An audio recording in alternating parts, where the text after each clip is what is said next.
370 रहा नहीं, राम मंदिर बन रहा है और लगता है कि भारतीय जनता पार्टी ने अपने तीसरे वादे को पिटारे से निकालकर हवा में उछाल दिया है। यह ऐसे वक्त पे हुआ है जब कर्नाटक में पार्टी को हार मिली है, विपक्षी एकता का नारा बुलंद हो रहा है, पटना में देश भर में मीटिंग्स हो रही हैं, लामबंदी चल रही। लेकिन प्रधानमंत्री विदेश दौरे से लौटे तो उन्होंने यूनिफॉर्म सिविल कोड का राग छेड़कर फिर विपक्ष को भाजपा की पिच पर खेलने को जैसे मजबूर कर दिया।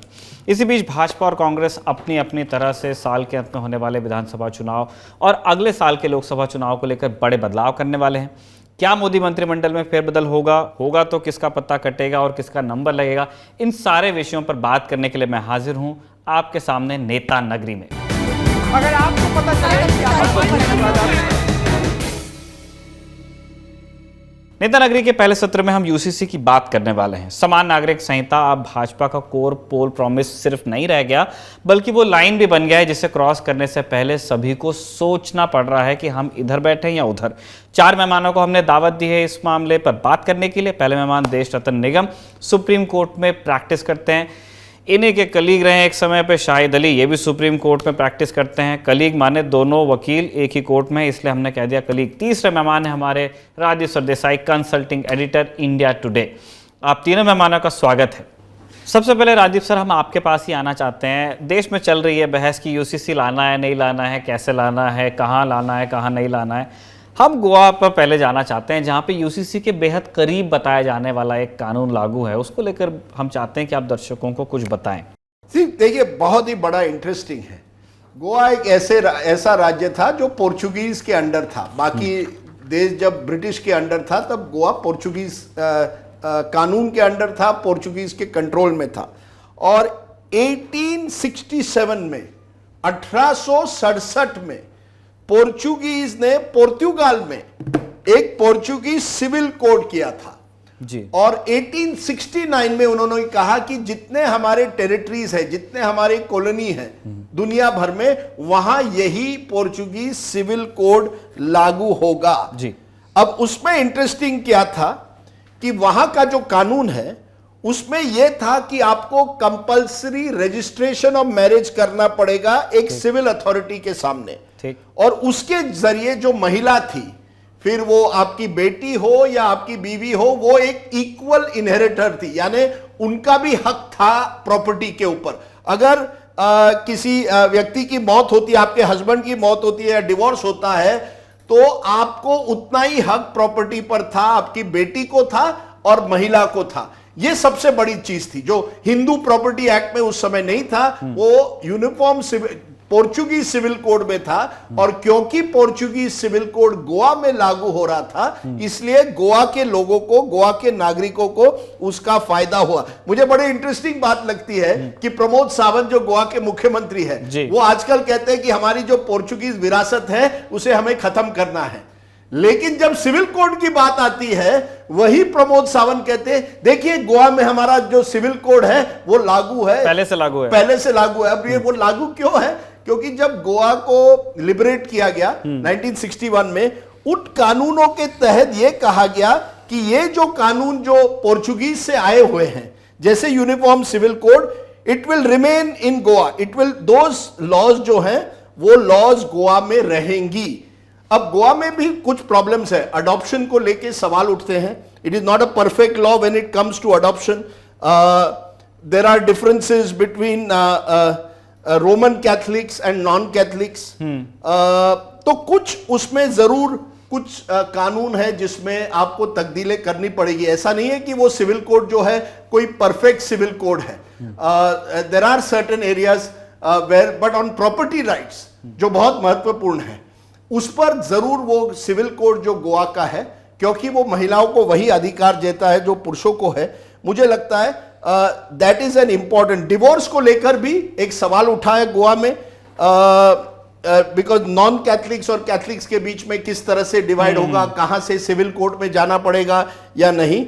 लेकिन ज्यादातर जो है गोवा में जो राजनीति अन्य राज्यों में जो देश में हुई है यूनिफॉर्म सिविल कोड के को लेकर, वो गोवा में नहीं हुई है, क्योंकि गोवा के नागरिकों को उस पोर्चुगीज सिविल कोड का जहां तक प्रॉपर्टी राइट्स है और सक्सेशन है, वहां काफी हद तक फायदा हुआ है। तो you know what Goa thinks today India should think tomorrow. जो गोवा ने आज किया है, शायद देश भर में ने सोचना चाहिए कि कैसे आप वो कानून लाओगे जिससे महिलाओं को ज्यादा अधिकार मिलेंगे और समान अधिकार मिलेंगे। अब देखना है कि क्योंकि क्या है निखिल, जब लोग समझते हैं ना गोवा को, वो एक अलग नजरिए से देखते हैं, लेकिन ये एक नजरिया गोवा का भी देखना चाहिए कि जो सिविल कोड है उसका कितना लोगों को फायदा हुआ। और जब भी मैं लोगों से बात करता हूं, वहां वकीलों से भी मैंने बात की है, they think on the whole ये जो सिविल कोड है उसके बेनिफिट्स जो हैं far outweigh the negatives. Negatives कम है, ज्यादा उसके पॉजिटिव्स हैं, खास करके महिलाओं के लिए। महिलाओं के लिए बहुत सही है। सर, हम ये भी जानना चाहते हैं कि एक मत जो पिछले लॉ कमीशन ने दिया था, इस बार तो उन्होंने लोगों से सलाह मांगी है कि आप अगर कुछ कंट्रीब्यूट करना चाहें, आपके कोई सजेशंस हैं, तो वो तो उन्होंने एक बात फ्लोट कर दी है।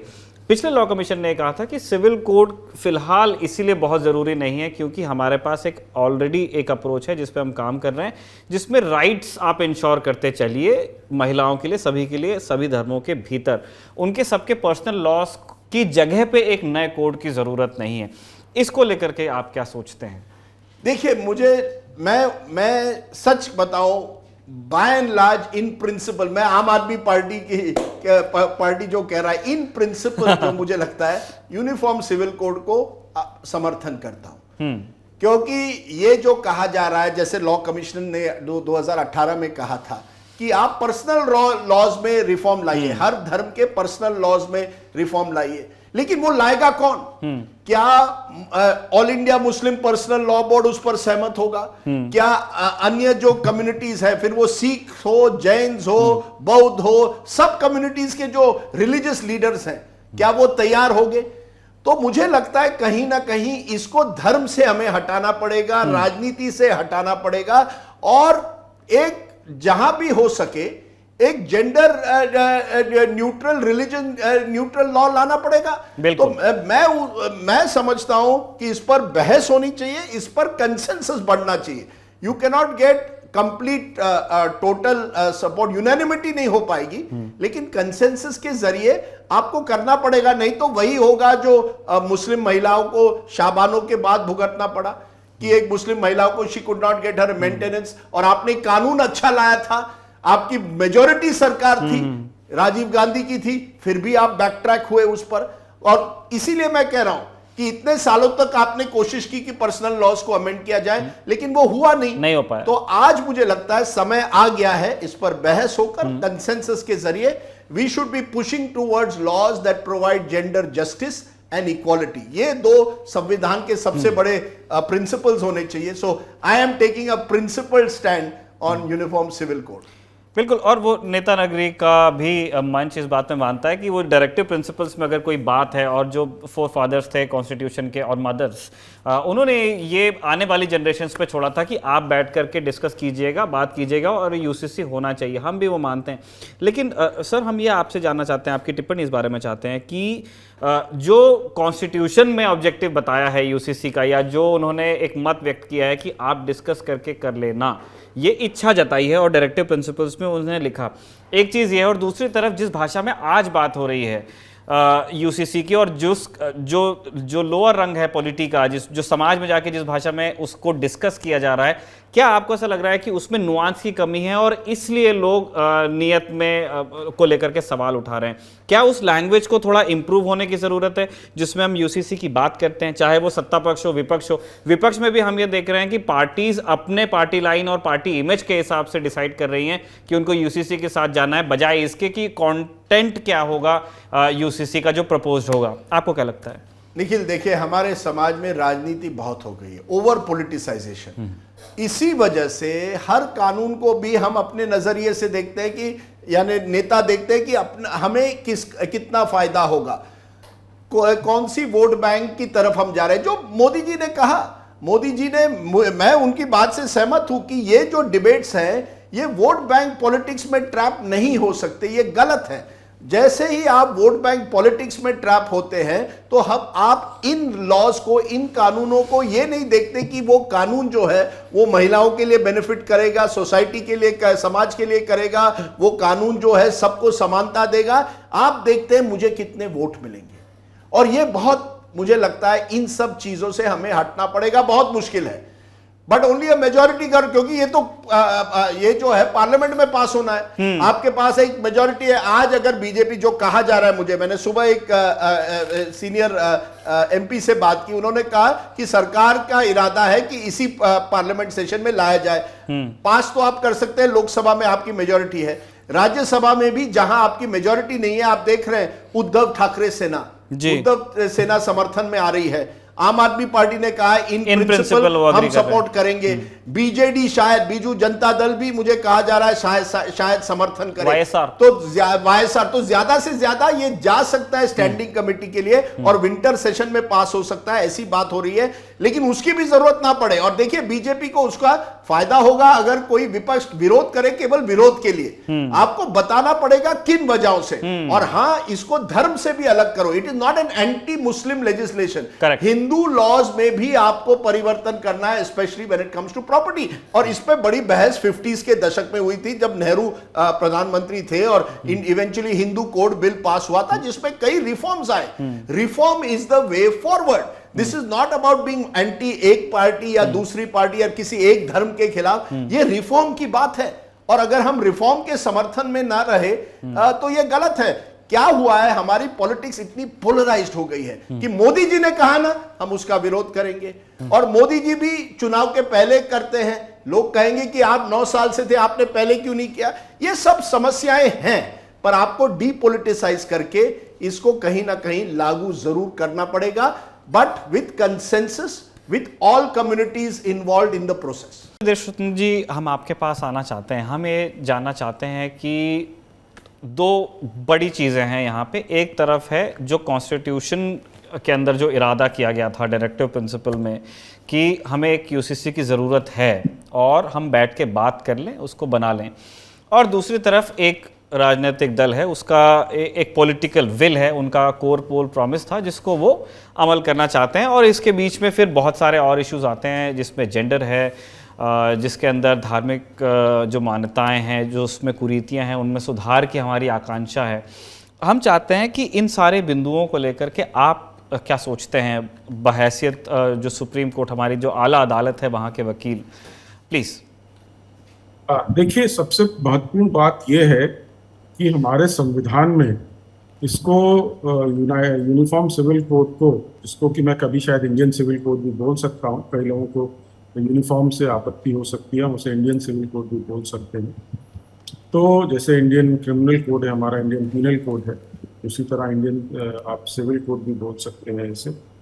ये फंडामेंटल राइट के तहत आना था, आर्टिकल 35, लेकिन उस वक्त इसका विरोध हुआ कुछ सेक्शंस में, तो इसको एक डायरेक्टिव प्रिंसिपल्स में डाल दिया। लेकिन हमारा आर्टिकल 37 कहता है कि आर्टिकल 44 को यूजलेस नहीं है, एक तरीके से फंडामेंटल राइट ही है, मौलिक अधिकार है आपका।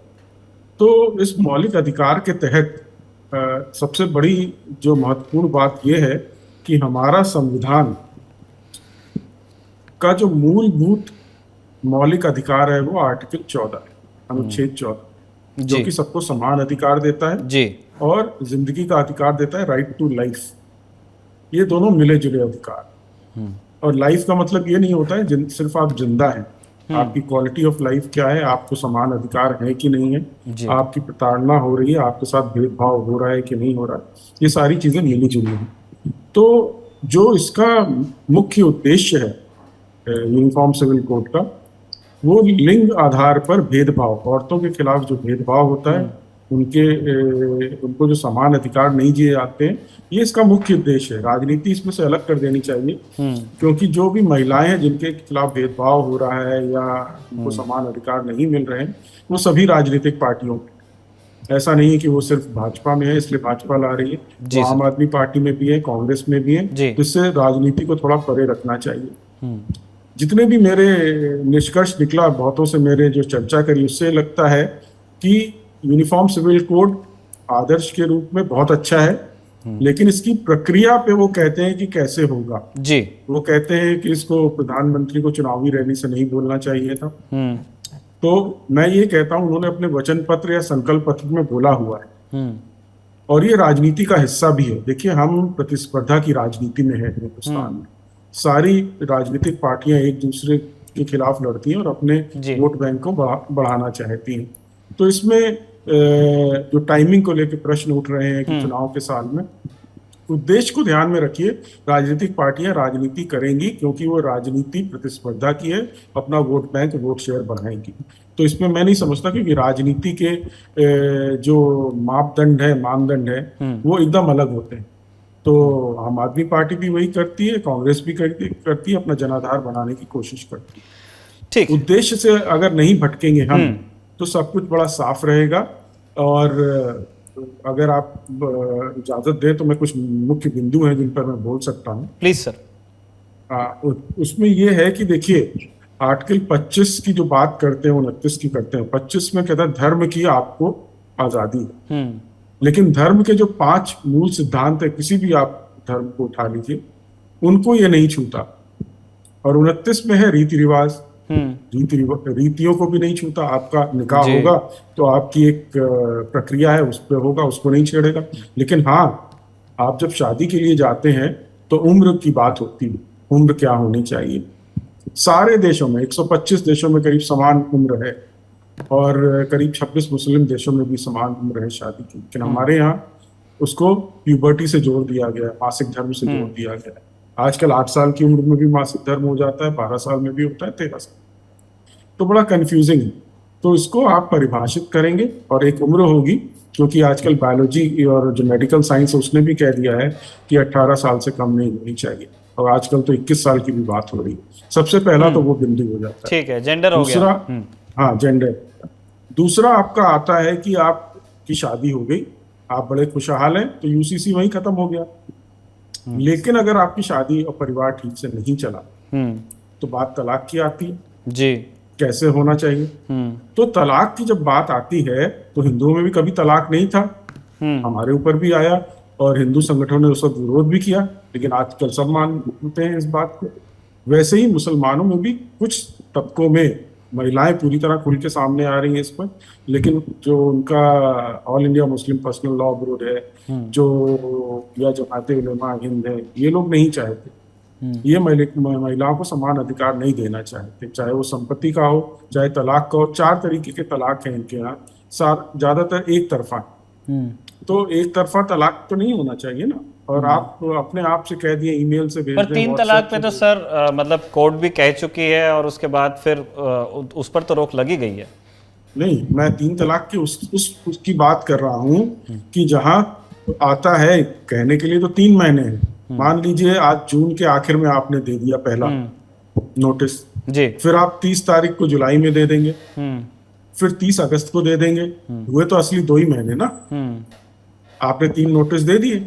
तो ये जो अनियमितताएं हैं इनसे दूर करना पड़ेगा। संपत्ति में अधिकार या आपको गोद लेने का अधिकार महिलाओं को नहीं है, 1/3 अधिकार है लड़कों के मुकाबले संपत्ति में। तो ये जो भेदभाव है और समान अधिकार नहीं मिल रहे हैं, ये उनको कर रहा है, आपके धर्म को नहीं छू रहा है। और दूसरा, धर्म के आधार पे अधर्म नहीं किया जा सकता, करेक्ट, रीति के आधार पे कुरीति नहीं कर सकते आप। ये बहुत जरूरी चीजें, इनको ध्यान रखना पड़ेगा। सर, जैसे आपने बताया, और मतलब उससे तो कौन डिसएग्री कर सकता है कि धर्म के आधार पे अधर्म या प्रथा के नाम पे कुप्रथा को जस्टिफाई नहीं कर सकते, उस बात से मैं एग्री कर रहा हूँ।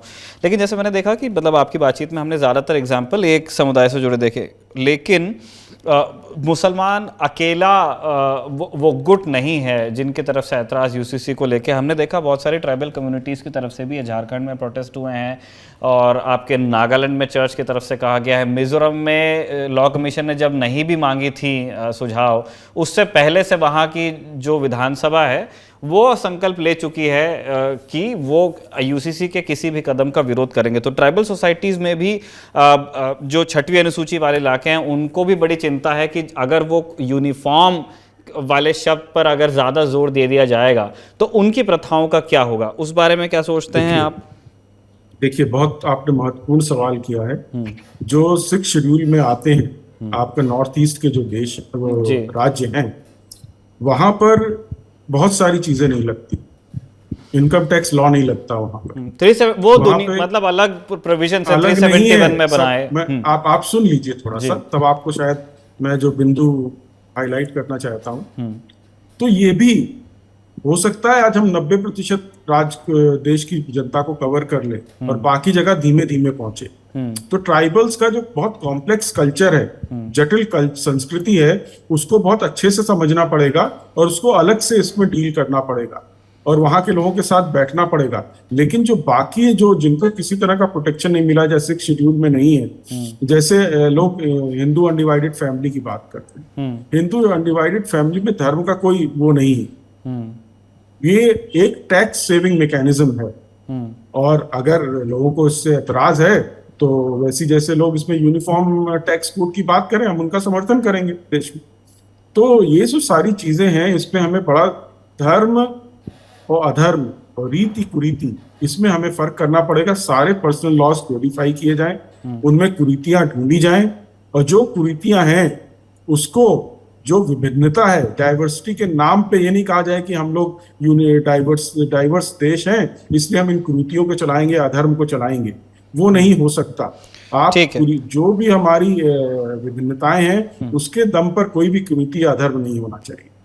सर ये बताएं कि जैसे एक काफ़ी सारे लोगों ने इस तरफ इंगित किया है कि आपके पास में, मतलब वो ये कह रहे हैं कि do not try to fix something that is not broken. वो कह रहे हैं कि लीगल रिकोर्स के लिए तो अभी भी है, आपके पास सक्सेशन एक्ट है, अगर आप चाहते ही हैं यूसीसी की तरह का मॉडल तो आपके पास स्पेशल मैरिज एक्ट है। लेकिन हिंदुस्तान में आप खुद एक वकील हैं, स्पेशल मैरिज एक्ट में अगर आप रजिस्टर कराने जाएं, कई बार ये हुआ है, मैं पर्सनली एक अनुभव अपना शेयर कर सकता हूं कि जो अथॉरिटी है, मतलब आप मजिस्ट्रेट से जब जाके मिलते हैं तो उनका पहला सवाल यही होता है कि आप स्पेशल मैरिज में करवा क्यों रहे हैं रजिस्टर। तो क्या इन सारी चीज़ों पर ध्यान कैसे दिया जाएगा कि अव्वल तो जो लोग कह रहे हैं कि जो एग्जिस्टिंग लॉज हैं उसके अंदर ही आप जेंडर को जस्टिस दे सकते हो, या कहीं पे कुरीतियां हैं तो उनके खिलाफ एक लीगल रिकोर्स जो कि हमारी अदालतें हैं वहां जाके लिया जा सकता है। और दूसरा, जो हमारे पास यूसीसी की सबसे करीब चीज़ है स्पेशल मैरिज, उसको लेकर के हम देखते हैं कि समाज में बहुत रेजिस्टेंस है। इनफैक्ट जो गवर्नमेंट एजेंसीज हैं इंक्लूडिंग कोर्ट्स, वहां पे आप देखते हैं कि एक काफी हिचक है जैसे ही आप स्पेशल मैरिज एक्ट की बात करते हैं। देखिए ऐसा नहीं है, मैंने भी स्पेशल मैरिज एक्ट में शादियां करवाई हुई हैं, अंग्रेजों की हिंदुस्तानियों से करवाई हुई हैं, लड़कियों से, और बहुत स्मूथली होता है काम वहां पर। वो ऐसा कुछ सवाल नहीं करते।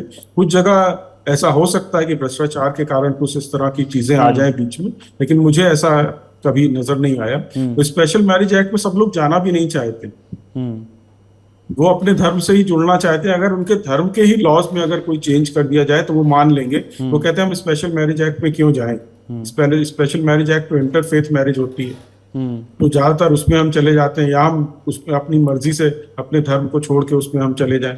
तो वो कई सारी ये चिंता का विषय बनता है। अगर उनके पर्सनल लॉज जो हैं, जिसका धर्म से कोई मतलब नहीं है, उनमें चाहे वो संपत्ति का अधिकार हो या गोद लेने का अधिकार हो, उनमें अगर उन्हीं के ही कानून में बदलाव आ जाए। बहुत सारे लोग कह रहे हैं कि उन्हीं के कानून में बदलाव कर दीजिए। देखिए बहुत सारे हैं, पारसियों का है, बहुत सारे हैं, सब में अलग अलग करने से अच्छा है कि जो कॉमन पॉइंट हो, न्यूट्रल पॉइंट, जो कि धर्म को नहीं छूते हैं, आपकी रीतियों को नहीं छूते, धर्म के 5 जो आपके मूल उद्देश्य हैं उनको नहीं छूते हैं, उनके हिसाब से बाकी कॉमन हो जाएंगे। हिंदुओं में तो मुख्यतः ज्यादातर यूनिफॉर्म सिविल कोड आ गया, क्योंकि यूनिफॉर्म सिविल कोड जो सबके लिए लाना था उसको 1948 में अपोज कर दिया गया, कॉन्स्टिट्यूएंट असेंबली में भी अपोज कर दिया गया, जिसके कारण से वो हिंदू कोड बिल बन गया और हिंदुओं के 4 कानून उसमें से निकले। उसके बाद सुप्रीम कोर्ट ने बहुत सारे जजमेंट देके उसमें बहुत सारे रिफॉर्म्स ले आए। तो इसमें ज्यादा फायदा हिंदुओं के अलावा और जो लोग हैं उनको होने वाला है। और ट्राइबल्स में भी अभी मुझे पता लगा कि लॉ कमीशन के पास नॉर्थ ईस्ट से महिलाओं के बहुत रिप्रेजेंटेशन आ रहे हैं, जिसमें कि कह रही हैं कि हमको यूनिफॉर्म सिविल कोड चाहिए। औरतों से आवाज उठ रही है, क्योंकि वहां पर भी क्या होता है, एक से कर ली शादी, किसी से और से कर ली, तो जो बहु विवाह है इस तरह के, कई जगह ये भी देखा गया है कि बहुपति भी होते हैं लोगों के, एक से ज्यादा पति हैं, कई सारे पॉलीएंड्री है जिसको आप बोलते हैं। तो ये सारी चीजें देखिए, हिंदुओं में पॉलीएंड्री एंड पॉलीगैमी दोनों ही प्रतिबंधित हैं। लोग करते हैं तो गलत करते हैं। जैसे 1.3% हिंदुओं में पॉलीगैमी है, लेकिन 1.9% जो कि सब्सटेंशियल नंबर है वो मुस्लिम्स में है, बाकियों में 1.6% है, सबसे कम हिंदुओं में। लेकिन हिंदुओं में क्या है कि ये प्रतिबंधित है कानून द्वारा। आप करेंगे तो उसका एक प्रावधान है उसमें, जिसके तहत आपको सजा भी मिल सकती है, जहाँ जिसके तहत आपके और भी कानूनी कार्रवाई हो सकती है। औरों में क्या है, ये गैर कानूनी नहीं है, ये फर्क है।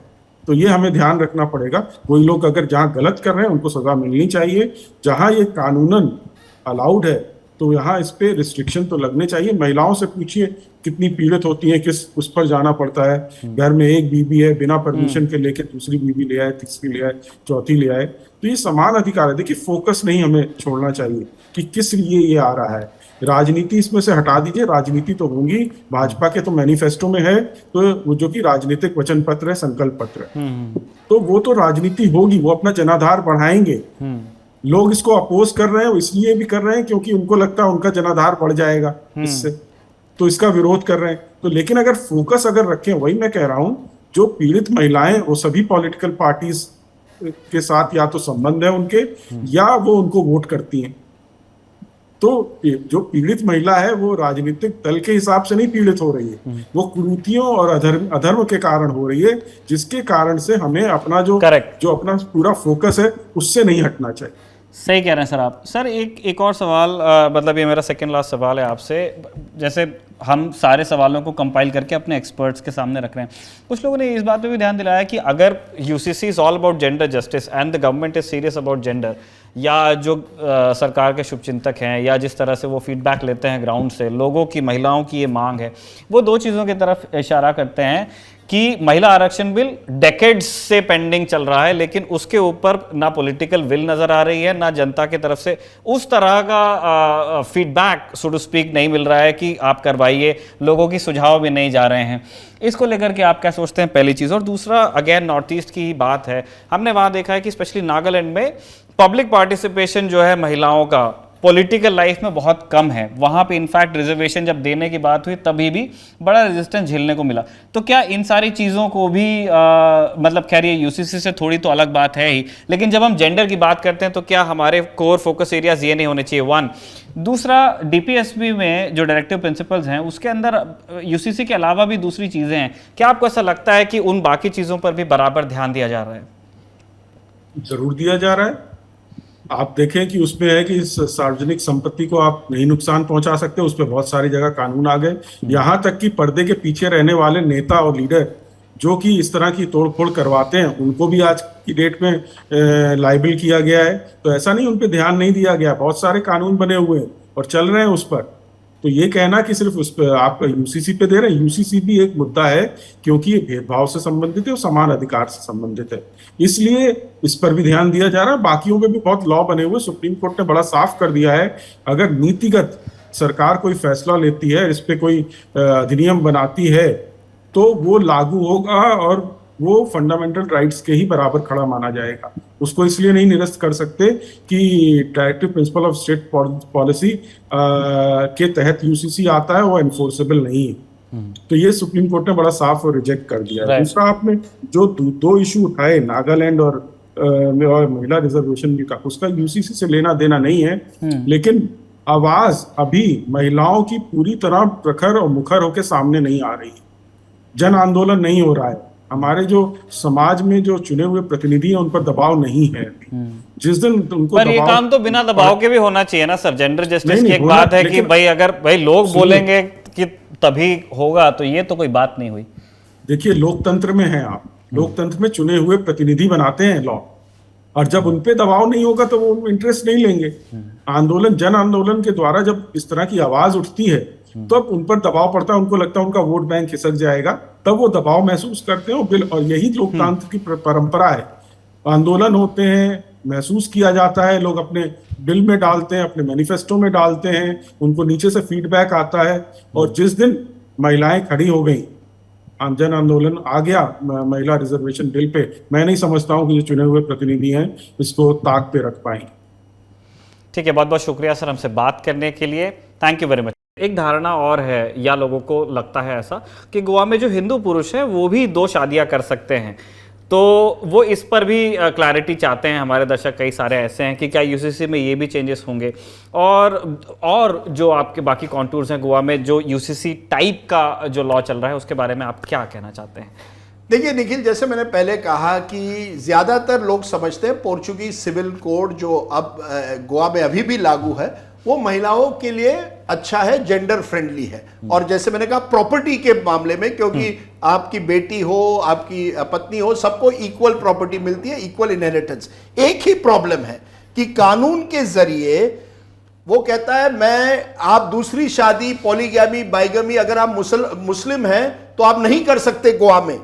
लेकिन एक एक्सेप्शन है, हिंदू मैन यानी हिंदू पुरुष शादी एक बार फिर कर सकता है अगर उनकी बीवी, अपना बच्चा 21 साल की उम्र तक, या मेल चाइल्ड, एक मेल बच्चा आपको 30 साल तक नहीं होता है। यानी अगर आपको मेल चाइल्ड नहीं होता है तो आप दूसरी शादी कर सकते हैं और आप हिंदू। ये रूल मुसलमानों के लिए लागू नहीं है। और ये जानते हो क्यों? क्योंकि 19वीं सेंचुरी में पोर्चुगीज कई हिंदू बिजनेसमैन से जो पैसा लेते थे उनको अपीज करने के लिए, तब भी अपीजमेंट पॉलिटिक्स होती थी, वो भी गोवा में। और इसी वजह से ये एक एक्सेप्शन लगाया गया। अगर आप कल यूनिफॉर्म सिविल कोड देश भर में लागू करोगे तो ये चेंजेस भी करने पड़ेंगे। यही तो बड़ी बात है निखिल।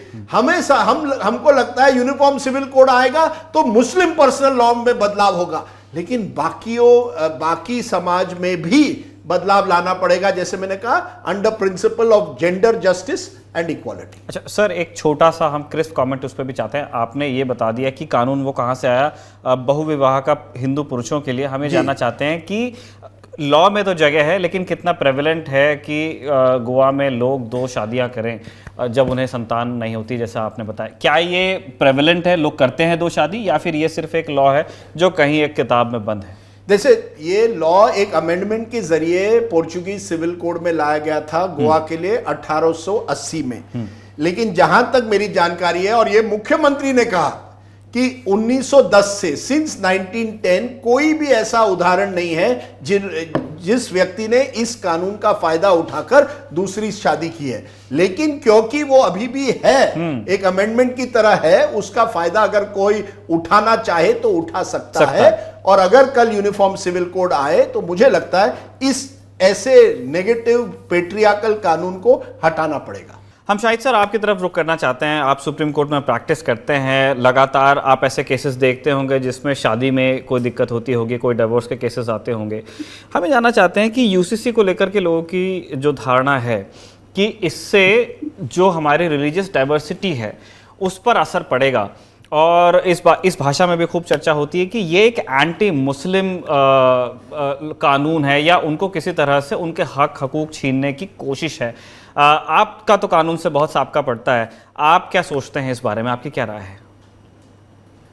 देखिए, इसमें जो आपने बात कही एंटी मुस्लिम, मैं वहीं से शुरू कर लेता हूं। जब यूसीसी के लिए आर्टिकल 35, पहले ये था आर्टिकल 35, जब ड्राफ्ट बिल था तो आर्टिकल 35 में चर्चा हुई थी, तब भी सिर्फ इसी बारे में चर्चा हुई थी और ये कहा गया था कि ये एंटी मुस्लिम बिल है।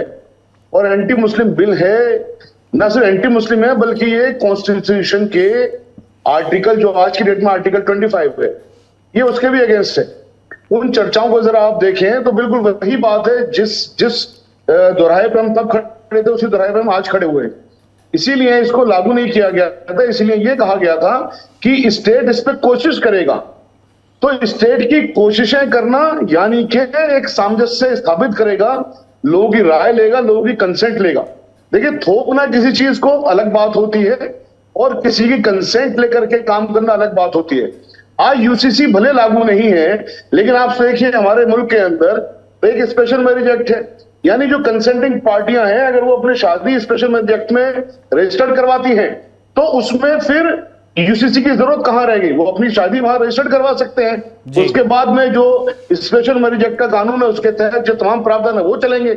इसी तरह से इंडियन सक्सेशन एक्ट उस पर लागू होगा, यानी कि जो इनहेरिटेंस है, इनहेरिटेंस चूंकि कुरान में अच्छा खासा, कुरान में अल्लाह सुब्हानहू व तआला ने आयतें उतारी है इनहेरिटेंस के बारे में, ऐसे शादी के बारे में अल्लाह ताला ने आयतें उतारी हैं, ऐसे डिवोर्स के बारे में अल्लाह ताला ने आयतें उतारी हैं। तो ये जो आर्टिकल 25 में एक अधिकार दिया गया है, फंडामेंटल राइट दिया गया है तमाम मुसलमानों को, जो भी इस्लाम को मानते हैं, उन लोगों को, और तमाम जो दूसरे मजहब को मानते हैं उन लोगों को भी, कि आप अपने अपने मजहब को मान सकते हैं। तो यहां पर एक इस तरह का कानून लेके आना जहां पर स्टेट तय करेगा कि आपका चाहे मजहब कोई भी हो, आपको ये कानून मानने होंगे। मेरा कहना यह है कि आज की डेट में यूसीसी गॉड हो चुका है, यूसीसी की कोई जरूरत नहीं है। यूसीसी ना सिर्फ डाइवर्सिटी को अटैक है, यूसीसी ना सिर्फ भारत की रूह को अटैक है, बल्कि यूसीसी की आज की डेट में कोई जरूरत नहीं है, क्योंकि हमारे पास अगर औरत जो शादीशुदा औरत डिवोर्स हो गया है या उसको मेंटेन नहीं किया जा रहा है, अगर वो मेंटेनेंस की बात करती है तो हमारे पास में डोमेस्टिक वायलेंस लॉ है, डोमेस्टिक वायलेंस एक्ट है। अगर हमारे पास में बच्चों के परवरिश की बात है या बच्चों के जो एडॉप्शन की बात है, तो हमारे पास इंडियन एडॉप्शन एक्ट है, हमारे पास इंडियन मेजोरिटी एक्ट है, हमारे पास अगर इनहेरिटेंस की बात करूं तो हमारे पास में इंडियन सक्सेशन एक्ट है। तो हमारे पास में जितनी भी चीजें आज की डेट में आप यूसीसी के माध्यम से लेके आना चाहते हैं, तमाम चीजें मौजूद है। सिर्फ फर्क इतना है, सिर्फ फर्क इतना है कि जो लोग चाहते हैं कि उन लोगों का निवारण, उन लोगों की परेशानियों का निवारण, या उन लोगों के शादी ब्याह, या उन लोगों का मेंटेनेंस, या उन लोगों का इनहेरिटेंस, या उन लोगों का एडॉप्शन उन कानून के जरिए होगा। वो बाखुशी उन कानूनों का रिफ्यूज ले सकते हैं, उन कानूनों का बेनिफिट्स ले सकते हैं, उन कानूनों की प्रोटेक्शन ले सकते हैं। तो जब हमारे देश में तमाम कानून आज की डेट में आ चुके हैं, तो यहां पर ऑनरेबल प्राइम मिनिस्टर साहब का एक सभा में यह कहना कि मुसलमानों को डरने की जरूरत नहीं है, यानी यूसीसी को सबसे पहले बार में जो एक एंगल दिया, कम्युनल एंगल, वो किसी और ने नहीं, खुद प्राइम मिनिस्टर साहब ने दिया। तो उसकी शुरुआत आप जब कर रहे हैं, मुसलमानों को डरने की जरूरत नहीं, यानी कि आपने मुसलमानों को डराने का काम कर रहे हैं कि साहब किस तरह से आप प्रोजेक्ट कर रहे हैं कि यूसीसी सिर्फ और सिर्फ मुसलमानों के खिलाफ है।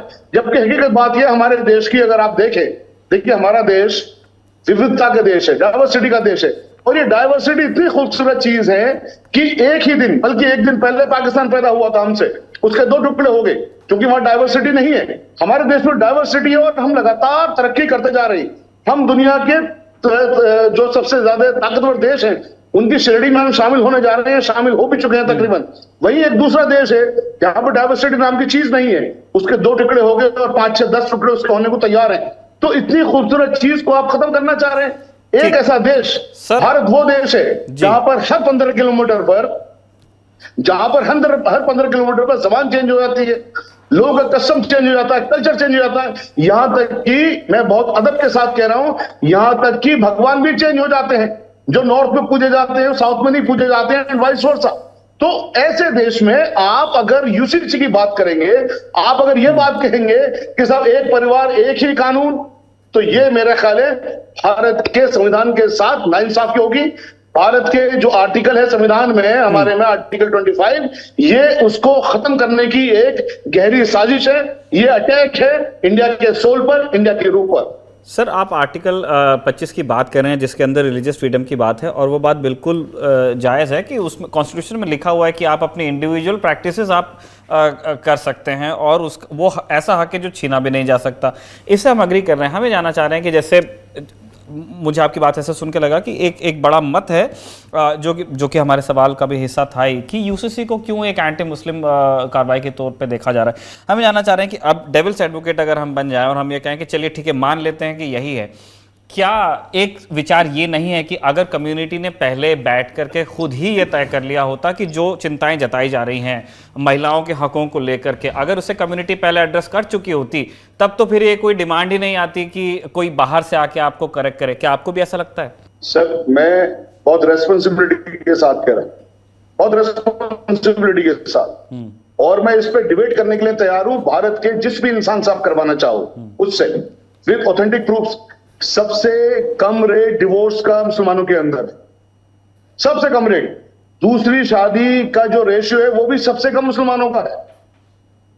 और जो एडॉप्शन की बात है, जो इनहेरिटेंस की बात है, सबसे पहले लड़कियों को हक पैतृक संपत्ति में कुरान ने दिया सबसे पहले, और ऐसा हक दिया, ना सिर्फ उनकी लड़कियों को पैतृक हक दिया, बल्कि जो डिस्टेंट रिलेटिव्स हैं उनको भी हक दिया पैतृक संपत्ति में। तो आप इनहेरिटेंस पे बात करिए, आप मैरिज लॉज पे बात करिए, आप डिवोर्स पे बात करिए, और देखिए जो आर्बिट्रेशन की बात है कि साहब अगर डिस्प्यूट हो जाए, जो डिस्प्यूट हो जाए तो सबसे दोनों पार्टी की तरफ से एक आर्बिट्रेटर ले लीजिए, डिस्प्यूट मत करवा दीजिए, डिवोर्स मत करवा दीजिए, डिवोर्स को एक आसान नहीं था। डिवोर्स हमारे इस्लाम के अंदर, कुरान के अंदर आसान नहीं बनाया। अल्लाह सुब्हानहू व तआला ने सबसे ज्यादा नापसंद किया डिवोर्स को। लेकिन जब पति पत्नी साथ नहीं रह सकते तो उनकी दहेज हत्या हो, उनको जला के मार दिया जाए, उन पर दूसरे जुल्म हो, उससे अच्छा यह है कि अब एक अच्छे अंदाज में, एक शरीफाना अंदाज में आप अपने अपने संबंध को विच्छेद कर लीजिए। लेकिन उससे पहले दोनों पार्टी की तरफ से एक एक आर्बिट्रेटर रखिए, उन दोनों पार्टी का मसला सुलझाने की कोशिश करिए। आप बात तो करिए जो कुरान के अंदर प्रोविजन है, जो मैरिजेस के रिलेटेड प्रोविजन है, जो एडॉप्शन के अंदर रिलेटेड प्रोविजन है, जो इनहेरिटेंस के रिलेटेड प्रोविजन है, जो डिवोर्स के रिलेटेड प्रोविजन है। मैं बात कर रहा हूं चैलेंज के साथ, आप बात तो करिए। इस्लाम के अंदर एक खामी दिखा दीजिए। देखिए, कुतर्क की बात नहीं कर रहा मैं कि आप कुतर्क करना शुरू कर दिए कि साहब दो शादी की बात करता है। इस्लाम दो शादी की बात को जनरल रूल नहीं बनाता है, एक्सेप्शन है जहां पर डेस्टिट्यूट्स हैं, जहां पर ऑर्फनेज की समस्या है, जहां पर लड़कियों को कोठे में बिठा दिया जाता है। इन तरह की समस्याओं को दो चार होने के लिए, जहां जिनके पति को इंतकाल हो गया है, इनको एक अच्छा समाज देने के लिए, अच्छी इज्जत की जिंदगी देने के लिए उन तमाम प्रोविजन को कुरान ने अपने अंदर इनहेरिट किया है। कुरान ने अपने अंदर उन चीजों को समाहित किया है। अब आप सोचिए कि आर्टिकल 25 जो हमें हक देता है कि साहब अपने मजहब को मान सकते हैं, हम कुरान को डिवाइन बुक मानते हैं, अल्लाह की किताब मानते हैं, अल्लाह का हुक्म मानते हैं, हम उससे विचलित नहीं हो सकते, हम उससे किसी भी तरह से हट नहीं सकते। चाहे कानून आप बना लीजिए या कुछ भी कर लीजिए, यह भी बात सच है कि जब कानून कोई बन जाता है तो हमें उसको मानना हमारा फर्ज हो जाता है। लेकिन हमारी कोशिश भी होती है, जो डेमोक्रेसी हमारे मुल्क के अंदर है, डेमोक्रेटिक सेटअप है, आप जो जिन बहानों के साथ में आप लेके आ रहे हो कि साहब इस्लाम एक रूढ़िवादिता का मजहब है, इस्लाम के अंदर हजार कमियां, एक कमी पर आप ईमानदारी से बहस तो करिए। अगर आप कमी दिखा दें, मैं दूसरी बात कह रहा हूं, आप बेसिकली तीन एक्ट को इसके अंदर लेके आना चाहते हैं, एक इनहेरिटेंस, एक मैरिज, एक डिवोर्स। जितने भी दुनिया के अंदर, मैं हिंदुस्तान नहीं कह रहा, दुनिया के अंदर विधान मौजूद है इन तीन से रिलेटेड, और जो कुरान के अंदर मौजूद है, आप एक ओपन डिस्कशन उस पर करवा लीजिए, पार्लियामेंट में करवाइए, पार्लियामेंट के बाहर करवाइए, आप बेस्ट ले आइए इस्लाम से, आप ले आइए बेस्ट। मैं तो नहीं कह रहा कि इस्लाम वाला सबको लागू कर दीजिए, लेकिन जो हमारे पास बेस्ट है, हम अपने उस बेस्ट को क्यों खत्म होने दें? जिसकी दुहाई दी जाती है कि साहब औरतों को अधिकार नहीं मिलता, उनके लिए हमारे देश ने कानून बना दिया। वो डोमेस्टिक वायलेंस एक्ट में जाएं, कंप्लेंट करें, केस करते हैं, वहां से उनको जो मेंटेनेंस मिलना चाहिए मिलता है, हमारी कोर्ट्स देती हैं। जो उनके वारिसान का हक की बात है, वो जाइए, जिसने अपने बच्चे को कस्टडी लेनी है वो जाइए, Indian minority act, Indian majority act में जाइए, वहां पर कस्टडी एक्ट के अंदर जाइए, वहां पर किसने रोका है आपको? रोका नहीं है। इस एक्ट की वकील में जरूरत क्या है जब ऑलरेडी एक्ट मौजूद है तो, और वहां पर दोनों पार्टियां खुशियों से अपने उन अख्तियारात को इस्तेमाल कर सकती हैं। तो एक सिर्फ और सिर्फ क्या रहेगा? पॉलिटिक्स तो रहेगी, एक कम्युनल पॉलिटिक्स तो रहेगी, इसके अलावा और क्या मकसद रहेगा इसको आज के डेट में बात करने का? अभी 3 हफ्ते पहले तो भारत की सरकार पार्लियामेंट के सुप्रीम कोर्ट के अंदर एफिडेविट देती है, इसकी जरूरत नहीं है। 3 हफ्ते के अंदर क्या चेंज हो जाता है? सिर्फ एक चेंज होता है कि वो कर्नाटका हार जाते हैं, इसके अलावा कोई चेंज नहीं होता। तो आज आप कर्नाटका हार जाते हैं तो इसका आप खामियाजा पूरे भारत के मुसलमानों से लेंगे, पूरे भारत के मुसलमानों से बदला लेंगे? इसका क्या आप भाई, मुसलमानों को भी तो हक है ना इस देश के अंदर रहने का। सरकार ये कह रही है सर कि वो, जैसे प्राइम मिनिस्टर ने भी ये कहा कि वो किसी एक धर्म विशेष को टारगेट करके नहीं बना रहे हैं। मतलब उनका कहना है कि जो जेंडर जस्टिस के विषय हैं ये सारे ही धर्मों से जुड़े हुए हैं। हिंदू धर्म के अंदर भी स्क्वायर एंड फेयर अभी चीज़ें नहीं हैं, मतलब वो 90% के आसपास चीज़ें हैं, लेकिन उनमें बिल्कुल सुधार की ज़रूरत है। सेम चीज़ जो ट्राइबल हमारे समाज हैं, उनके जो मान्यताएं हैं, उनकी जो परंपराएं हैं, वहाँ पे भी कुछ ऐसे पॉइंट्स हैं जहाँ पे ऐसा लगता है कि बिल्कुल जो डिवाइन आप ये कहिए कि जो रूल्स बने हुए हैं वो अपनी जगह पे हैं, लेकिन उनमें कुछ करेक्शन की ज़रूरत है, क्योंकि आप एक सिस्टम का हिस्सा तो हैं, एक सामूहिकता चाहिए। हम ये जानना चाह रहे हैं कि अगर जिन चिंताओं की तरफ आप ध्यान दिला रहे हैं, बेसिक आपका कहना है कि नीयत ठीक नहीं है। मेरा यह कहना है कि अगर इस ऐतराज़ को अकोमोडेट किया जाए कि बैठ करके बातचीत होगी सारे स्टेक होल्डर से और उनकी रजा से फिर यूसीसी बने, उससे लेकर आप क्या सोचते हैं, जिसमें ध्यान रखा जाए सभी की संवेदनाओं का? देखिए, मैंने जैसे अपने ओपनिंग वर्ड्स में मैंने कहा, यूसीसी आज का सब्जेक्ट नहीं है। जब हमारा भारत का संविधान बन रहा था तब भी यूसीसी को लगाने की कोशिश थी। उस वक्त ड्राफ्ट में आर्टिकल 35 के नाम से उस पर डिस्कशन हुआ, और उसमें डिस्कशन में वही बातें हैं जो आज भी बातें हैं। मैं उससे आगे की बात कर रहा हूं, जिस जेंडर इक्वलिटी की आप बात कर रहे हो, सो कॉल्ड, मैं इस बात को बहुत रेस्पॉन्सिबिलिटी के साथ कह रहा हूं कि इस्लाम के अंदर जेंडर इक्वलिटी है, बिल्कुल भी इनजस्टिस की बात नहीं है। लेकिन आपकी बात को मैं फर्ज कर लेता हूं, मान लेता हूं जैसा आप कह रहे हैं, तो उन चीजों का इलाज के लिए ऑलरेडी हमारे देश में कानून है। मैं बार बार नाम ले रहा हूं, डोमेस्टिक वायलेंस एक्ट हमारे पास है, इंडियन सक्सेशन एक्ट हमारे पास है, इनहेरिटेंस एक्ट हमारे पास है, हमारे पास में कस्टडी के लॉज हैं जो हमारी पार्लियामेंट ने बनाए हैं, जो इस्लाम ने नहीं बनाए, किसी दूसरे मजहब ने नहीं बनाए। तो जहां पर जिन लोगों को लगता है कि उसकी हमें शरण लेनी चाहिए, वो शरण ले सकते हैं, किसने रोका है?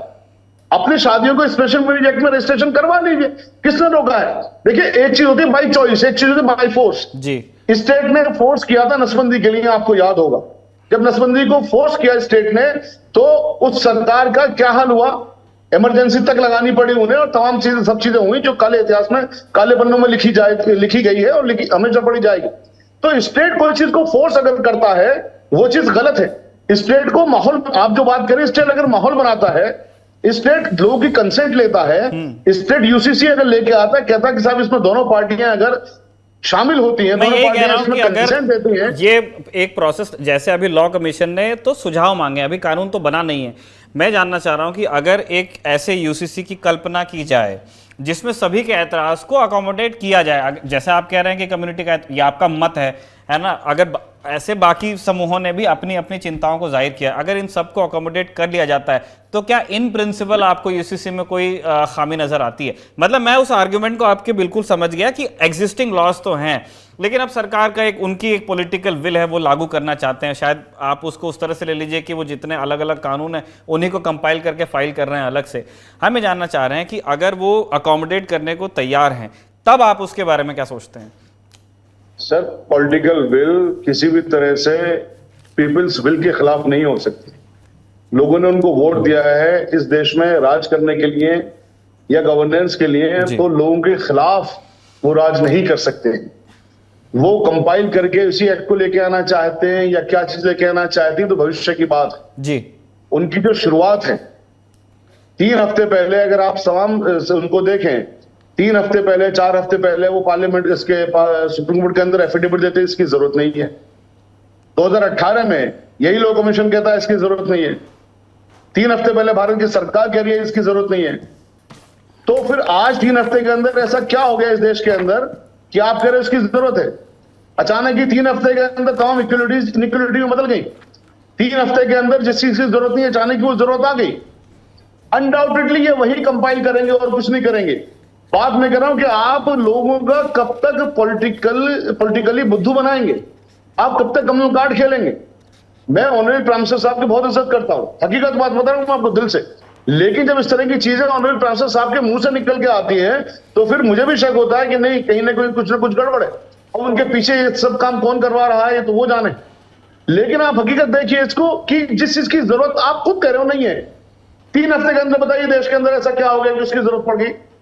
तो सिवाय इसके कि आप सिर्फ एक कम्युनिटी कार्ड खेल रहे हो, सिवाय इसके कि आप लोगों को मोहरी बनाना चाहते हो, सिवाय इसके कि आप जो हकीकत में परेशानियां इस देश की हैं उनसे दो चार नहीं होना चाहते, या उनसे आप लोगों को ध्यान भटकाना चाहते हो, इसके अलावा और क्या है? क्योंकि आपने इस तरह का माहौल बना दिया कि मुसलमानों से नफरत के चक्कर में बहुत सारे लोग किसी की बात ही नहीं करते, वो ना प्रोग्रेस की बात करते, ना विकास की बात करते, ना रोजगार की बात करते। तो आपने जब कह दिया यूसीसी लाएंगे, मुसलमानों को डरने की जरूरत नहीं है, तो आपने वो कार्ड खेल दिया, क्या आपसे कोई सवाल ही नहीं पूछे?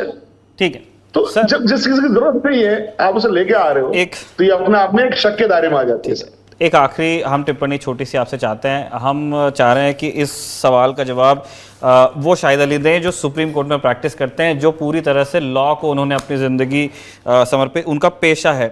हम ये जानना चाहते हैं कि आप अपनी जो भी राय रखते हैं, उसके बाद अगर सरकार इसे देख रही हो, नेता नगरी के इस एपिसोड को देख रही है, तो उससे आप क्या कहना चाहते हैं? मैं सरकार से जो आपने कहा कि अपने पेशे को आगे रखते हुए, देखिए मैंने जब से वकालत करी है, मैं आपको हकीकत बता रहा हूं कि मेरे लिए वकालत या जो कानून है, मैं कानून को सर्वोपरि मानता हूं। और जो मजहब वाली बात है, मेरा मजहब भी इस बात को कहता है कि आप जिस देश में रहते हो, जिस कानून, जो देश का कानून होता है वो कानून आपको सर्वोपरि रखना है। तो मेरे मजहब का भी हुक्म है ये। तो मैं अगर इस चीज को ये कहूँ साहब मैं नहीं मानता, इसका मतलब अपने मजहब को भी नहीं मान रहा मैं। तो इस देश के कानून को मानना मेरे लिए सर्वोपरि है। हमारे देश में जो कानून है, मैं अगर उनकी बात कर लूं, जो कानून हमारी देश की पार्लियामेंट बनाती है कि साहब औरतों को 3 हफ्ते के अंदर, 3 महीने के अंदर हक मिलेगा, मेंटेनेंस मिलेगा, चाहे वो डिवोर्स के केस में हो दफा 24 के अंदर, या वो डोमेस्टिक वायलेंस एक्ट में हो या दूसरे एक्ट में हो। 3-3 साल से, 5-5 साल से, 7-7 साल से, 10-10 साल से बहसों के लिए केस लगे हुए हैं, उनको मेंटेनेंस नहीं मिलता। सुधार करने की वहां पर जरूरत है। आप बनाइए और पोस्ट, आप बनाइए वहां पर जो उसका इंफ्रास्ट्रक्चर उसको तैयार कीजिए। आप कहते हैं पार्लियामेंट में जब एक्ट पास होता है 3 महीने के अंदर इसका निस्तारण होगा, जब 3-3 साल तक नहीं होता, 10 साल तक नहीं होता, तो इससे पता लगता है कि आपने कानून तो बना दिया लेकिन आप उसका क्रियान्वयन नहीं करवा रहे, आप उसको एग्जीक्यूट नहीं कर पा रहे, लागू नहीं करवा पा रहे। तो अब आप इसका मतलब क्या रहेगा नए नए कानून बनाने का?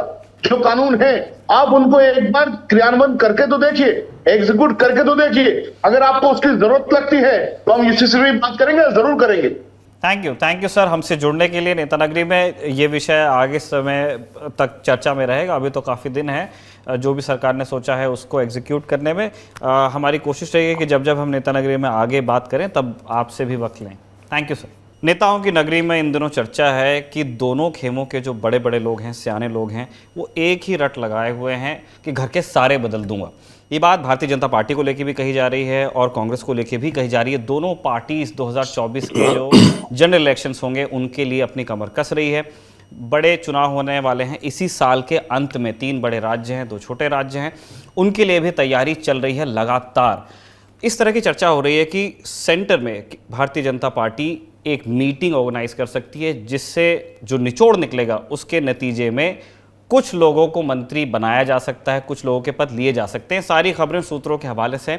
इसी तरह कांग्रेस के खेमे में भी खूब सारी चर्चाएं हैं कि सीडब्ल्यूसी को एक तरह से उसका पुनर्जन्म हो सकता है, उसके अंदर जो टोटल नंबर ऑफ मेंबर्स हैं उसको भी हाथ लगाया जा सकता है। और हम राज्यवार फिर बात करते हुए चलेंगे। इन विषयों को कवर करने के लिए हमारे साथ 4 मेहमान हैं। हम चारों का आपसे परिचय करा दें, उसके बाद हम बात आगे बढ़ाएंगे। सबसे पहले मेहमान हमारे आदेश रावल हैं, लोकमत के पत्रकार हैं, लगातार नेता नगरी में शिरकत करते रहते हैं। स्वागत है आदेश आपका। दूसरे मेहमान हमारे Kaushik Deka, executive editor India today magazine के। इनके सर पे एक और हैट है, ये संपादक हैं इंडिया टुडे नॉर्थ ईस्ट के। बहुत बहुत स्वागत है कौशिक आपका भी। 2 और मेहमान हमारे साथ चर्चा में जुड़ रहे हैं। Liz Mathew deputy political editor हैं, ये द इंडियन एक्सप्रेस अखबार की लगातार लिखती रहती हैं, कवर करती हैं पॉलिटिक्स को, नेशनल। और राजदीप सरदेसाई जिनसे आप लगातार नेता नगरी में मिलते ही रहते हैं, consulting editor India today television. पहला सवाल कौशिक सर हमारा आपसे ही है, क्या वाकई आपको ऐसा लगता है कि मंत्रिमंडल में फेरबदल होगा? और अगर होता है जिस तरह की अटकलें हैं तो इसका रीज़न क्या होगा, कारण क्या होगा? निखिल आपके अप्रेजल हो गए?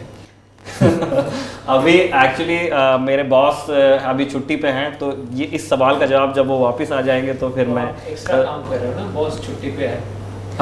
तो आप जिस दिन बॉस आ जाएंगे वापस तो पूरा आपका इवैल्यूएशन होगा, अप्रेजल राइट, बिल्कुल। तो इसी तरह मोदी जी वापस आ गए घूम घाम के, बाहर के काम निपटा के। अब उनका टारगेट ये है कि 2024 को इलेक्शन जीतना है। तो जाहिर सी बात है कि पूरे पार्टी में, संगठन में और सरकार में दोनों ही जगह अप्रेजल होना तय। जैसे कौशिक सर ने कहा कि ये एक परफॉर्मेंस अप्रेजल होगा और इसी साल इलेक्शंस हैं 3 बड़े स्टेट्स में, इनफैक्ट 4 तेलंगाना में भी होने वाले हैं। तो आपकी जानकारी क्या है कि जो रीडिज़ाइन या रीथिंक व्हाटएवर जिसकी जो भी आप उसे कहें वो किस तरह का होगा और वो अपने नेचर में क्या वो परफॉर्मेंस को लेकर के होगा, जो इससे पहले रविशंकर प्रसाद और बाकी नेताओं के साथ में हुआ है, हर्षवर्धन, या फिर वो पूरी तरह से इलेक्टोरल मैप पे होगा? पहली बात निखिल, कोई अगर कहे कि उनके पास जानकारी है तो वो झूठ बोल रहा है। देखिए, एक ऐसी पार्टी है जो एक गुप्त सीक्रेट सोसाइटी की तरह अब चलती है। लिज मैथ्यू बहुत अच्छी तरह से बीजेपी को कवर करती है, लेकिन अगर आज आप लिज को पूछो कि कौन वो 5 मंत्री हैं जिनको हटाया जाएगा, किसके नाम आगे है, किसी को पता नहीं है। सच्चाई यह है किसी को पता नहीं कब कैबिनेट रीशफल होगा। ये अटकलें लगाई जा रही है क्योंकि बहुत प्रयास पिछले कई दिनों से हो रहे हैं, मीटिंगें हो रही है, हाई लेवल मीटिंग हो रही है, लेकिन कोई ये 100% नहीं कह सकता कि आज के दिन पे होगा। मोदी जी ने जिस तरह से निर्मला सीतारमन को फाइनेंस मिनिस्टर बनाया था, या कई बड़े बड़े पद पर अनयूजुअल कैंडिडेट्स बन गए थे, जयशंकर को लाया था मंत्रिमंडल में, किसको मालूम नहीं था? He is a man of surprises. Only Modi ji eventually knows कि मोदी जी को क्या करना है, बाकी हम अटकलें लगाते रहेंगे। मुझे तो I feel sad for the BJP reporters, क्योंकि एक जमाने में बीजेपी बड़ी खुलेआम पार्टी हुआ करती थी। In the Vajpayee Advani era BJP में गॉसिप बहुत चलता था और कई लोग करते थे कौन बनेगा, और and most of the spokes persons and BJP leaders were very open उनमें एक कि कौन बन सकता है, किसमें क्या कमी है।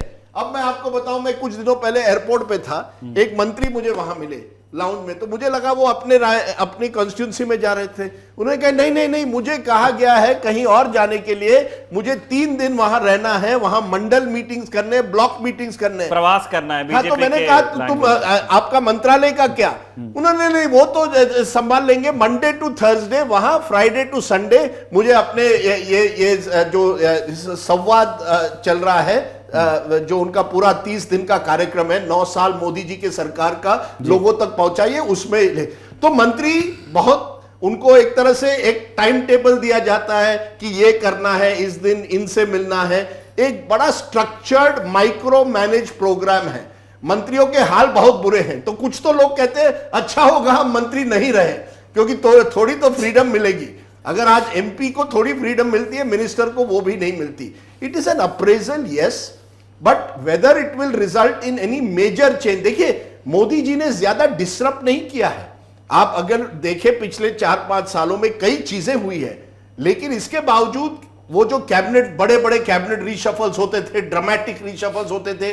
2 साल पहले एक हुआ था, इसी जुलाई के महीने में, रविशंकर प्रसाद गए, बाबुल सुप्रियो गए, हर्षवर्धन जी गए, 3-4 लोगों को की छुट्टी हुई, लेकिन it was not some major dramatic reshuffle. Mister Modi ji, and you will see it even in Gujarat, जब वो गुजरात के मुख्यमंत्री थे, he prefers continuity over change. Continuity वो चाहते हैं। हाँ, एक बड़ी बात है कि कई राज्यसभा के एमपीज को कहा गया कि आपको चुनाव लड़ना है, वहां भी वो अब एक तरह से they are feeling very unsettled कि कहां जाए, क्योंकि कई ऐसे लोग हैं जिन्होंने अपनी जिंदगी राज्यसभा में गुजारी है। तो अब आपको कहा जा रहा है कि लोकसभा में जाइए, वो एक चुनौती है। हाँ, ये बात आपकी बिल्कुल सही है कि कुछ ऐसे राज्य हैं जहां बीजेपी के सामने 2014 में चुनौती है। अब आप लीजिए ओडिशा जैसा राज्य, जहां धर्मेंद्र प्रधान उनके एक तरह से फेस है, उनको कई राज्यों में भेजा गया है पिछले 5 सालों में, वहां जाकर आप इलेक्शन संभालिए, प्रभारी रहिए। अब ये अटकलें लगाई जा रही है, क्या ओडिशा के चुनाव आते आते ऐसे व्यक्तियों को जिनको चुनाव लड़ने का अनुभव है, क्या आप उनको कहेंगे आप संगठन में जाइए, मंत्रालय तो वैसे ही हम संभाल रहे हैं? वैसे ही मंत्रालय आधे जो है सब पीएमओ से निर्देश लेते हैं। Let us be honest, this is a government where only 1 or 2 voices count. तो इतने मंत्रियों को अगर आप चुनाव में लड़वाना है, उनको संगठन में जाना है, तो मुझे लगता है कोई बड़ी आफत नहीं आने वाली है। बीजेपी चैलेंज क्या है निखिल, कि कई राज्यों में आज की तारीख में उनके जो स्टेट लीडर्स हैं जी, उनके खिलाफ या तो लोकल लेवल बगावत हो रही है, या उनको पूरी तरह से एम्पावर नहीं किया गया है। और यह बीजेपी और कांग्रेस में ड्रामेटिक फर्क आ गया है, क्योंकि यही चीज कांग्रेस के बारे में हम हमेशा कहते थे कि कांग्रेस में यह खींचातान हो रही है, किस तरह से किसको गिराना है, और कांग्रेस के स्टेट लीडर्स जो थे उनको कोई ताकत नहीं दी जाती थी, वो एम्पावर्ड नहीं थे, उनको सबको दिल्ली आना पड़ता था। अब वही चीज बीजेपी में हो रही है। आप राजस्थान में देखिए, बड़ी असमंजस की स्थिति है, वसुंधरा राजे को किया जाएगा नहीं किया जाएगा। वहीं अशोक गहलोत पूरी सोशल मीडिया कैंपेन लेके लोगों के सामने अब जा रहे हैं, बड़े अग्रेसिवली जा रहे हैं। मध्य प्रदेश लीजिए, शिवराज सिंह चौहान को मध्य प्रदेश में ही, और आप अच्छी तरह से जानते हैं, वहां गुटबाजी हो रही है। दूसरी तरफ कमलनाथ को कहा गया यू आर द लीडर, और आपने टीएस सिंहदेव को डिप्टी चीफ मिनिस्टर बनाया, लेकिन साफ है कमान भूपेश बघेल के हाथ में है छत्तीसगढ़ में। अब रमन सिंह के बाद कौन बीजेपी के सामने, ये सवाल है। तो एक्चुअली क्या हुआ है, क्योंकि बीजेपी बड़ी सेंट्रलाइज्ड हो गई है, ये उनकी ताकत भी है, क्योंकि उनके पास रिसोर्सेज है, उनके पास एक बड़ा नेता है, एक लोकप्रिय नेता है नरेंद्र मोदी में, ये उनकी ताकत है। लेकिन यही वो उनकी कमजोरी है, क्योंकि वहां एक इनसिक्योरिटी, इंस्टेबिलिटी अब हो गई है कि मेरा नंबर कब कट जाएगा, कई मंत्रियों से आज आप फोन करिए कि क्या आप 3 दिन बाद मंत्री रहेंगे, 4 दिन बाद, उनको पता ही नहीं है। आप रिपोर्टर छोड़िए, मंत्रियों को पता नहीं है, किसी को की। तो एक अनसर्टेनिटी, इनसिक्योरिटी है जो मुझे लगता है मंत्रालय संभालने के लिए is not the ideal situation. तो मैं नहीं जानता कि रीशफल होगा, ऑर्गेनाइजेशनल रीशफल तो जरूर होगा, लेकिन समय बहुत कम है क्योंकि आपके पास 7-8 महीने रह गए हैं और पहला आपका लक्ष्य होगा ये जो 3-4 राज्य हैं वहां चुनाव लड़वाना और उसके बाद तुरंत आपके जनरल इलेक्शन आ जाएंगे। और उन राज्यों में बिहार, महाराष्ट्र, बंगाल, उड़ीसा और कर्नाटका, ये सब वो राज्य हैं जहां बीजेपी के सामने चुनौतियां हैं। स्थिति बदल गई है। कुछ राज्यों में आप डबल डिजिट, जो आपको पहली बार लास्ट टाइम एक स्वीप हुई थी बिहार में, महाराष्ट्र में बहुत अच्छी और वेस्ट बंगाल, वही डिमांड जो लिज ने अभी बात की महाराष्ट्र की, एकनाथ शिंदे का जो गुट है वो रोज एमएलए एकनाथ शिंदे के घर आ रहे हैं, हम आपके साथ आए 40-45 नहीं, कई उनमें से ना मंत्री महाराष्ट्र में बने हैं एमएलए, और जो एमपीज हैं जो एकनाथ शिंदे से जुड़ गए हैं वो कह रहे हैं जब शिवसेना थी, एक हमारा एक मंत्री था और एक एमओएस था, हमें भी बनना चाहिए। अरविंद सावंत को मंत्री बनाया गया था, हम में से कोई अभी तक नहीं बना, 1 साल हो गया। तो वो प्रेशर डाल रहे हैं एकनाथ शिंदे पर। एकनाथ शिंदे दिल्ली में आके केंद्र में प्रेशर डालने की कोशिश कर रहे हैं, पर उनको भी पता नहीं है। मैंने उनके करीबी से बात की, क्या ये सही है कि आपके मंत्री को अगले हफ्ते केंद्र मंत्री बनाया जाएगा? उन्होंने कहा विठल विठल, एक तरह से वो भी कि हो जाए तो अच्छा होगा, अगर हो जाए ये भगवान ही जानता है कि मंत्री बनेंगे या नहीं। तो this is the Narendra Modi model of management, जहां किसी को मालूम नहीं, जिंदगी एक सफर है सुहाना, यहां कल क्या हो किसने जाना। तो बेसिकली अप्राइजल होगा, बट इंक्रीमेंट होगा कि नहीं किसी को नहीं पता। नहीं, और कुछ लोग कह रहे हैं, जैसे मैंने कहा कौशिक भाई और निखिल, कुछ लोग कह रहे हैं यार मंत्री बनना कोई इंक्रीमेंट नहीं है इस सरकार में। मंत्री बनना यानी ज्यादा काम, क्योंकि निगरानी हमेशा होती है पीएमओ की। देखिए कभी जो है ना, आप बैक बेंचर होते हैं क्लास में, जो बैक बेंचर होता है वो परफॉर्म करे नहीं परफॉर्म करे, लोग उसकी तरफ देखते नहीं। जब आप फ्रंट बेंच पे पहुंच जाते हैं तो हेडमास्टर देखता है कितने दिन काम किया, क्या किया, एब्सेंट थे, प्रेजेंट थे, सब कुछ करना पड़ता है। लेकिन एक फॉर्मूला गलत भी हो सकता है, कोइंसिडेंटल भी हो सकता है। एक फॉर्मूला मुझे लगता है कि मंत्री पद जाने का एक फॉर्मूला है। अगर आप ज़्यादा न्यूज़पेपर्स में या मीडिया में आ गए तो मंत्री पद जाना तय है, क्योंकि 3 एग्जाम्पल आप देखिए, रविशंकर प्रसाद जी, प्रकाश जावड़ेकर जी और किरेन रिजिजू जी, तीनों ही अलग अलग वजह से चर्चा में थे और तीनों के ही मंत्री पद गए। तो अगर ये कोइंसिडेंटल इन्फ्लुएंसेस है, बट मंत्री पद पाने का फॉर्मूला मोदी के अंदर किसी को नहीं पता, जाने का एक फॉर्मूला दिख रहा है। मैं चाहता हूं इस बात पे मैम आप रिस्पॉन्ड करें कि क्या इस चीज को क्या उतना गंभीरता से लिया जाता है इन बीजेपी? 1, दूसरा हम चाहते हैं कि हम साउथ के पर भी थोड़ा फोकस करें। भारतीय जनता पार्टी अभी टीडीपी से गठबंधन पे फैसला लेगी, क्या लेगी उसको लेकर के विचार चल रहा है। अलग अलग धड़े हैं।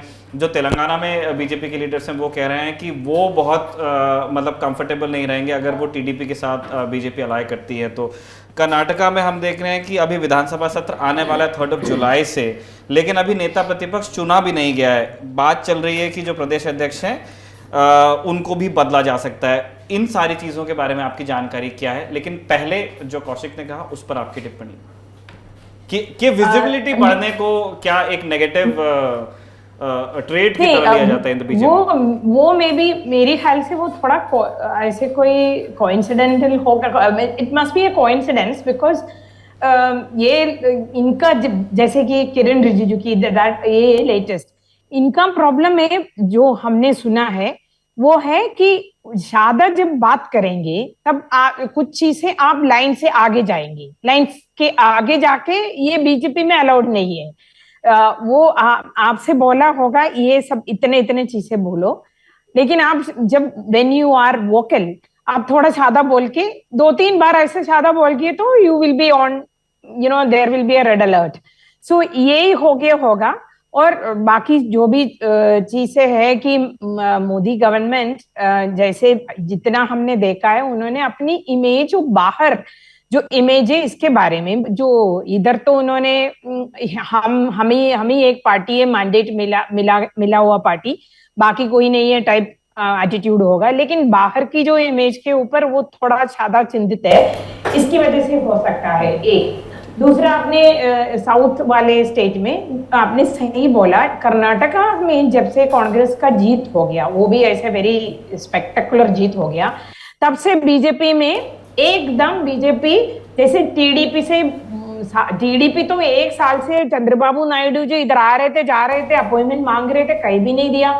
लेकिन कर्नाटका के चुनाव के बाद इमीडिएटली अमित शाह से मुलाकात का समय मिला, अमित शाह से बात किया। जो अभी में एक घंटे पहले मैं एक टीडीपी नेता से बात कर रहे थे, मैंने पूछा क्या है, क्या कुछ और है, तो उन्होंने बोला पहले वाला मीटिंग में क्या हो गया है, इन्होंने बैठ के ये हो गए तो तेलंगाना में हमारा फायदा होगा, आपका फायदा ये होगा, हमारा नुकसान ये होगा, ऐसे सब आंध्रा में ये होगा, ये सब बात किया है कि उनकी जो फाइनल डिसीजन के लिए आगे मिलना है।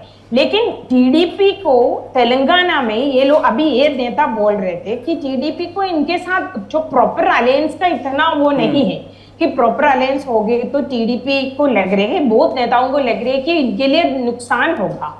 तो ये बीजेपी को भी यही है, बीजेपी भी आंध्रा में बीजेपी भी यही चाहते हैं कि हम बीजेपी तेलंगाना थोड़ा, अब हमको पता है थोड़े 1-2 साल से इन्होंने हैदराबाद में जो सिविक पोल हो गया तब से इन्होंने ज्यादा फोकस उधर दे रहे थे, साउथ वाला सारे स्टेट से। आंध्रा में इतना ध्यान नहीं दे रहे थे, लेकिन तेलंगाना में बड़ा ध्यान दे रहे थे। तो तेलंगाना में बीजेपी को स्टेट यूनिट को ये नहीं चाहते कि नायडू के साथ कोई अलायंस होगा, इसलिए कि because Naidu is seen as an Andhra party. जब बीजेपी ये आंध्रा पार्टी से जब जोड़ जाएंगे, जो मतलब अलायंस ऐसे बना रहे, तो बीजेपी के लिए तेलंगाना में नुकसान है। ये नेताओं का, ये स्टेट लीडर्स ऐसे सोचते हैं। लेकिन बीजेपी नेता ने इनसे बोला है आप तो लार्जर पिक्चर देखो, लार्जर पिक्चर में बीजेपी को थोड़ा मदद चाहिए, आंध्रा में थोड़ा मदद चाहिए, तेलंगाना में। तो तेलंगाना इनकी फोकस है अभी, जैसे आंध्रा में बीजेपी नहीं चाहते, बीजेपी को जानता है अभी मुश्किल है आंध्रा में, ये है। तो तेलंगाना में टीडीपी भी, आंध्रा में टीडीपी भी ये चाहते हैं बीजेपी का सपोर्ट मिले। ये एग्जैक्ट वर्ड उन्होंने यूज किया है, हमको उनकी सपोर्ट और रिसोर्सेस मिले केंद्र से। मतलब आपको पता है बहुत है, केसेस है, ईडी सब है, ये सब है, और बीजेपी का जो केंद्र में जो पावर में है उनका सपोर्ट मिले तो उनके लिए अच्छा है, ये है। इसलिए ये सारे चीज से अभी तक क्लैरिटी नहीं है, दोनों अभी बातचीत हो रहे। अभी चंद्रबाबू नायडू और बीजेपी का नेतृत्व तो दोबारा मीटिंग होने वाले। पिछले बार हमको बोला था कि नायडू जी मिलेगा प्रधानमंत्री से, लेकिन प्रधानमंत्री से मिला नहीं। इसका मतलब ये है कि फाइनल पिक्चर अभी तक क्लियर नहीं है, तभी तो वो प्रधानमंत्री से मिलेंगे, ये है। अभी मैंने 2 स्टेट, कर्नाटका में भी यही हालत है कि कर्नाटका में अभी बीजेपी का हालत बहुत बुरी है कि एक तो उन्होंने एलओपी लीडर ऑफ ऑपोजिशन की अभी तक हुआ नहीं है। तो एक बीजेपी के नेता बोल रहे थे हमको इतना 60+ एमपीस है, एमएलएस है, फिर भी हमसे ज्यादा ऑपोजिशन का रोल जेडीएस कर रहे हैं। तो इसको कोहेसिव काम भी नहीं कर पा रहे। एक तो स्ट्रीट फाइट हो रहे, एक तो ये लोग बोलता है लिंगायत को एलओपी बनाना है तो पार्टी प्रेसिडेंट किसी और को बनाना है, तो पार्टी प्रेसिडेंट नॉन लिंगायत को एलओपी बनाना है, तब तो पार्टी प्रेसिडेंट लिंगायत होना है, या एक्सपीरियंस नेता या यंग फेस। इसमें वो तो वी सोमन्ना तो वो बाहर आके बोला है मुझे बना दो, मैं लिंगायत हूँ, मुझे बना दो, मैं 100 दिन में सारा ठीक करेगा। लेकिन बाकी जो बीएसवाई का साइड सोचता है कि ये सोमन्ना को कोई आगे करके इनकी जो विजेंद्र या शोभा करंदलाजे जो बीएसवाई काम का जो लोग है उनका जो चांस है वो खत्म करने के लिए मैं ये बोला कि बीजेपी का जो स्टेट का जो स्थिति है, नॉट जस्ट ये जो 3 स्टेट मैंने बोला, बाकी स्टेट में भी, मध्य प्रदेश में क्या था अभी 2 दिन पहले क्या था, 1 महीने पहले ये बोल रहे थे कि कोई नेतृत्व का चेंज नहीं होगा, कि टू लिटिल टाइम फटीग है, लेकिन फिर भी शिवराज सिंह चौहान को हटा के और कोई फेस नहीं है। लेकिन 2 हफ्ते से भोपाल में ये बड़ा रूमर है कि नरेंद्र सिंह तोमर को पार्टी प्रेसिडेंट बना रहे हैं। तो पार्टी प्रेसिडेंट अभी बने नरेंद्र सिंह तोमर को बनाए, लास्ट मिनट में बनने का मतलब क्या है, उनका चीफ मिनिस्टर पोस्ट के लिए भी उनका दावा रहेंगे, है ना। तो ऐसे लोग तो ऐसे ही सोचेंगे ना। तो इनका दे दे तो आप ये दूसरा नेता मेरे से पूछ रहे तो कितना अप्रकाश नेताओं को हम मुख्यमंत्री बनाएंगे। यूपी में अप्रकाश, उत्तराखंड में अप्रकाश, मतलब जातिगत संतुलन वो चाहते हैं कि जितने उनके चीफ मिनिस्टर्स हैं उनमें बना रहे। हाँ, इनमें से बीजेपी में है ना, इसलिए मैं बता रही हूँ जो ये 6, 7, 8 में 6, 7, 8 तारीख में जो मीटिंग्स राज्यों के लिए हो रहे, राज्यों के नेताओं के साथ जो वहां पे क्लैरिटी आएगी। ओके, तब क्लैरिटी आएगी। कहानी बताते हैं क्योंकि आपके शो में कहानी लोगों को पसंद है। प्लीज। आपने कैबिनेट रीशफल की बात की, इसी तरह से मैंने कहा 2 साल पहले पिछला बड़ा कैबिनेट रीशफल हुआ था जुलाई के महीने में 21 में, और 17 नए मंत्री बनाए गए थे। 12 को हटाया था। हाँ, 12 को हटाया था। अब उन 12 मंत्रियों में जिनको हटाया गया था, एक थे बाबुल सुप्रियो, जो आज तृणमूल कांग्रेस में है और वेस्ट बंगाल के गवर्नमेंट में मंत्री हैं। वो एनवायरनमेंट मंत्री हुआ करते थे उस समय। तो रात को कैबिनेट रीशफल के एक दिन पहले रात को सब में एक हड़बड़ाहट थी कि किसको निकाला जाएगा, बहुत अटकलें लगाई जा रही थी। ये कहा गया था कि कल कैबिनेट रीशफल है। तो बाबुल सुप्रियो ने एक बड़े बीजेपी नेता से फोन किया, सर मेरा नंबर तो नहीं कटेगा ना? तो उसने कहा नहीं, डोंट वरी, आपका number 100%, you are there in ministry, Modi ji आपको बहुत पसंद करते हैं, आपको जरूर रखेंगे मंत्रालय में। तो बाबुल सुप्रियो बड़े खुश हुए और वो फुटबॉल मैच खेलने गए। वो एक लोकल फुटबॉल फ्लडलाइट मैच होती है रात को, वो फुटबॉल मैच खेल के बड़े थके हुए रात को घर पहुंचे 11, साढ़े 11 बजे। क्यों म्यूजिक लगाया, वो म्यूजिक के तो बहुत ही इस एश्योरेंस के साथ कि बढ़िया खेल के आया, मैं सेफ हूं, कि मैं सेफ हूं, मैं मेरा म्यूजिक सुन रहा हूं, फुटबॉल खेला हूं, बंगाल पूरा बंगाल फुटबॉल म्यूजिक के शौकीन है वो। और वो सो गए करीब 12 बजे। सुबह 6 बजे उनको फोन आता है जेपी नड्डा जी का, बाबुल जी आपको अपना इस्तीफा देना है राष्ट्रपति भवन को। तो नहीं सर, पर कुछ नहीं, दे दीजिए। 20 मिनट बाद वो अपने दांत ब्रश कर रहे हैं, वो फिर से फोन आता है, बाबुल जी आपने अभी तक इस्तीफा नहीं दिया, आपने अपना ये नहीं भेजा।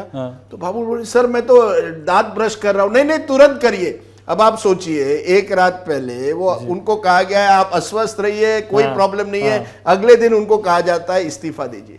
तो ये होता है, ये लास्ट मिनट इस तरह से, खास करके जिस तरह से अब पार्टी चलती है, किसी को पता नहीं चलता है कि कल क्या होगा। आपने तेलंगाना की बात की, देखिए कौन बनेगा तेलंगाना का चीफ मैं नहीं जानता। आज की तारीख तक कौन था उनका फेस? किशन रेड्डी, राइट, मंत्री है, विजिबल मंत्री है, टूरिज्म मंत्री है, और ये लगा कि उनको एक चेहरा बनाया जा सकता है। पर ये बातें हो रही है जब से कांग्रेस कर्नाटका जीती मई महीने में। जितने भी तेलंगाना के लोगों से आप बात करो, पॉलिटिकल ऑब्जर्वर्स, वो कहते हैं आज की तारीख में टीआरएस नंबर 1 पार्टी है, कांग्रेस नंबर 2 है और बीजेपी इस समय नंबर 3 है। यही लोग मुझे 6 महीने पहले कह रहे थे कि बीजेपी बढ़ रही है तेलंगाना में, नंबर 1 तो नहीं हो सकती इस चुनाव में, लेकिन नंबर 2 तो गारंटीड है। वही लोग आप कह रहे हैं कांग्रेस नंबर 2 है और दोनों का वोट का बंटवारे की वजह से केसीआर अभी भी चुनाव जीत सकते हैं। हालांकि कांग्रेस को ये मोमेंटम मिल गया है क्योंकि कर्नाटका की वजह से उनको शायद रिसोर्सेज भी मिल जाए। आदेश सर, हम आपके पास आना चाहते हैं, हम जानना चाहते हैं कि कांग्रेस को लेकर के ये चर्चा है कि सीडब्ल्यूसी में एक बदलाव होगा। एक चर्चा चल रही है कि एक टीम 2024 बनाई जाएगी और उसके लिए सीडब्ल्यूसी में भी बदलाव होंगे। एक अटकल ये भी है कि 24 की जगह 35 तक सदस्य लिए जा सकते हैं, जिनको सूबावार और केंद्र के हिसाब से जिम्मेदारियां दी जाएंगी। इस बात में, इस अटकल में कितना दम है और आपकी जानकारी क्या है सर? जी, आपने 2 बातें की कि कांग्रेस वर्किंग कमेटी का गठन होगा और सदस्यों में उनकी संख्या 35 हो जाएगी। दरअसल अभी हाल ही में रायपुर में एक कांग्रेस का चिंतन शिविर हुआ था, जिसमें इस बात को लेकर प्रस्ताव पारित किया गया कि कांग्रेस के जो 24 से 25 कांग्रेस वर्किंग कमेटी के सदस्य होते हैं, उसमें former prime minister, farmer Congress president और सिटिंग कांग्रेस प्रेसिडेंट के अलावा लगभग 22 लोग और होते हैं, जिसमें से लगभग 10 से 11 नॉमिनेटेड होते हैं और 10 से 11 को अपॉइंट किया जाता है। तो उस संख्या को रायपुर अधिवेशन में एक प्रस्ताव पारित करके 35 कर दिया गया था, यानी कांग्रेस के साथ समस्या ये थी कि उनके पास लोगों को एडजस्ट करने की जगह नहीं थी। कहाँ अपने वरिष्ठ लोगों को एडजस्ट करें, क्योंकि बार बार इस बात को लेकर सवाल उठ रहे थे कि जिस तरीके से आपको याद होगा एक बार ग्रुप 23 का गठन हुआ था, इसमें 23 नेताओं ने एक पत्र लिखा था। उसमें ज्यादातर नेताओं की मांग यही थी कि राहुल गांधी उनकी टीम जो है वो जिस तरीके से काम करते हैं उसमें सीनियर नेताओं से कंसल्ट नहीं करते, तो ऐसे में एक वरिष्ठ नेताओं का ग्रुप बनाया जाए। तो ये 23 से माफ कीजिएगा 23 से 25 और लगभग अब 35 की संख्या जो हो रही है, इसको लेके एक रेजोल्यूशन लाया गया उदयपुर चिंतन शिविर में और उसके बाद रायपुर चिंतन शिविर में, और उसको पारित किया गया। अब कांग्रेस वर्किंग कमेटी की जो संख्या है वो बढ़कर 35 हो गई है। यानी जो महासचिव नियुक्त होंगे, कांग्रेस वर्किंग कमेटी के साथ साथ AICC यानी भारतीय राष्ट्रीय कांग्रेस का भी गठन होना है। वो इसलिए बता रहा हूं मैं क्योंकि जब भी कोई नया अध्यक्ष बनता है कांग्रेस पार्टी का, उन्हें अपनी टीम बनाने का पूरा मौका मिलता है। जब कांग्रेस अध्यक्ष का चुनाव चल रहा था शशि थरूर और मल्लिकार्जुन खड़गे के बीच में, उस वक्त भारतीय राष्ट्रीय कांग्रेस को डिसॉल्व कर दिया गया था। यानी कोई भी पदाधिकारी अपने पद पे नहीं है, कांग्रेस वर्किंग कमेटी नहीं है, उसे स्टीयरिंग कमेटी का रूप दिया जाता है, जो एक कमेटी जो काम करती है, जो टेम्परेरी होती है। अब मल्लिकार्जुन खड़गे क्योंकि उनके कार्यकाल अगले 5 साल का है, वो अध्यक्ष बने हैं। अब पहली बार वो अपनी टीम का गठन करेंगे जिसमें कांग्रेस वर्किंग कमेटी के सदस्य भी होंगे, जिसमें भारतीय राष्ट्रीय कांग्रेस भी होगी। इसी तरीके से 2017 में राहुल गांधी जब कांग्रेस पार्टी के अध्यक्ष बने थे तो उन्होंने भी अपनी टीम का गठन किया था। इसी तरीके से अब मल्लिकार्जुन खड़गे भी अपनी टीम का गठन करने जा रहे हैं। और मुझे लगता है कि आज एक बैठक होनी थी कांग्रेस अध्यक्ष मल्लिकार्जुन खड़गे राहुल गांधी के बीच में, लेकिन उनके मणिपुर दौरे के कारण वो नहीं हो पाई। इसलिए कल संभवतः ये बैठक होगी जिसके बाद इस नई टीम को फाइनल रूप दिया जाएगा, जो कि लगभग तय माना जा रहा है। और मुझे लगता है कि अगले हफ्ते में कांग्रेस पार्टी अपनी मल्लिकार्जुन खड़गे अपनी नई टीम के साथ सामने आएंगे, जिसमें आपने देखा होगा कि हाल ही में कुछ राज्यों के प्रदेश अध्यक्ष भी नियुक्त किए गए। मल्लिकार्जुन खड़गे का अध्यक्ष बनने के बाद बिहार का अध्यक्ष बनाया गया अखिलेश प्रसाद सिंह को। अभी कुछ दिन पहले ही शक्ति सिंह गोयल को गुजरात का अध्यक्ष बनाया गया। तो करीब 7 से 8 प्रदेशों के अध्यक्ष बदले जाएंगे। जो नए प्रभारी महासचिव है उनकी नियुक्ति होगी। और उदयपुर में एक और संकल्प इन्होंने लिया था कि 50 अंडर 50 यानी 50% कोटा 50 साल से कम आयु के व्यक्तियों को दिया जाएगा, नेताओं को दिया जाएगा। तो हो सकता है कि कुछ और नए युवा चेहरों को मौका मिले जिन्हें सचिव से हटाकर राज्यों का इंडिपेंडेंट प्रभारी बना दिया जाए, इंचार्ज बना दिया जाए। तो इस प्रकार से एक मिश्रण होगा और राहुल गांधी के भी कुछ नजदीक के लोग उसमें हो सकते हैं। मल्लिकार्जुन खड़गे अपनी टीम का गठन करेंगे। तो अगले सप्ताह में कांग्रेस पार्टी की आपको एक नई टीम दिखाई देगी इसका सीधा जो लक्ष्य है वो 2024 का लोकसभा चुनाव है और इस साल 5 राज्यों में होने वाले विधानसभा चुनाव। ठीक है सर, मैं ये चीज़ जानना चाहता हूं कि ये जो बदलाव आपने बताया, आपकी जानकारी है कि संगठनात्मक बदलाव होंगे, क्या इससे पहले स्वॉट एनालिसिस पूरा हो गया हमने? क्योंकि देखा कि दीपक बाबरिया हरियाणा के प्रभारी, आप कह रहे थे कि अभी अध्यक्ष और प्रभारी भी बदले जाएंगे। उन्होंने लास्ट वीक एक मीटिंग की थी जिसके अंदर आप भी जान ही रहे हैं क्या हुआ था। भूपेंद्र हुड्डा के जो समर्थक है, कुमारी शैलजा, रणदीप सुरजेवाला, किरण चौधरी, इन सारे समर्थकों के बीच में काफ़ी नारेबाजी हुई थी।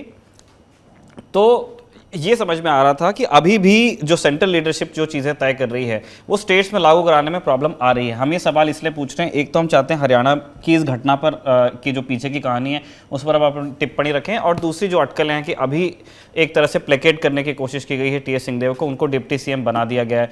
सचिन पायलट को लेकर भी कहा जा रहा है कि उन्हें अकोमोडेट किया जाएगा क्योंकि राजस्थान में पॉसिबल नहीं है, तो सेंटर में कहीं उनके लिए कोई जिम्मेदारी खोजी जाएगी, और शायद अग्री भी कर गए। इन तीनों चीज़ों के ऊपर आपकी टिप्पणी। देखिए, शक्ति सिंह गोहिल हरियाणा और दिल्ली के इंचार्ज थे, उन्हें वहां से हटा के जब गुजरात का प्रदेश अध्यक्ष बनाया गया तो दीपक बाबरिया को दोनों राज्यों की कमान सौंप दी गई।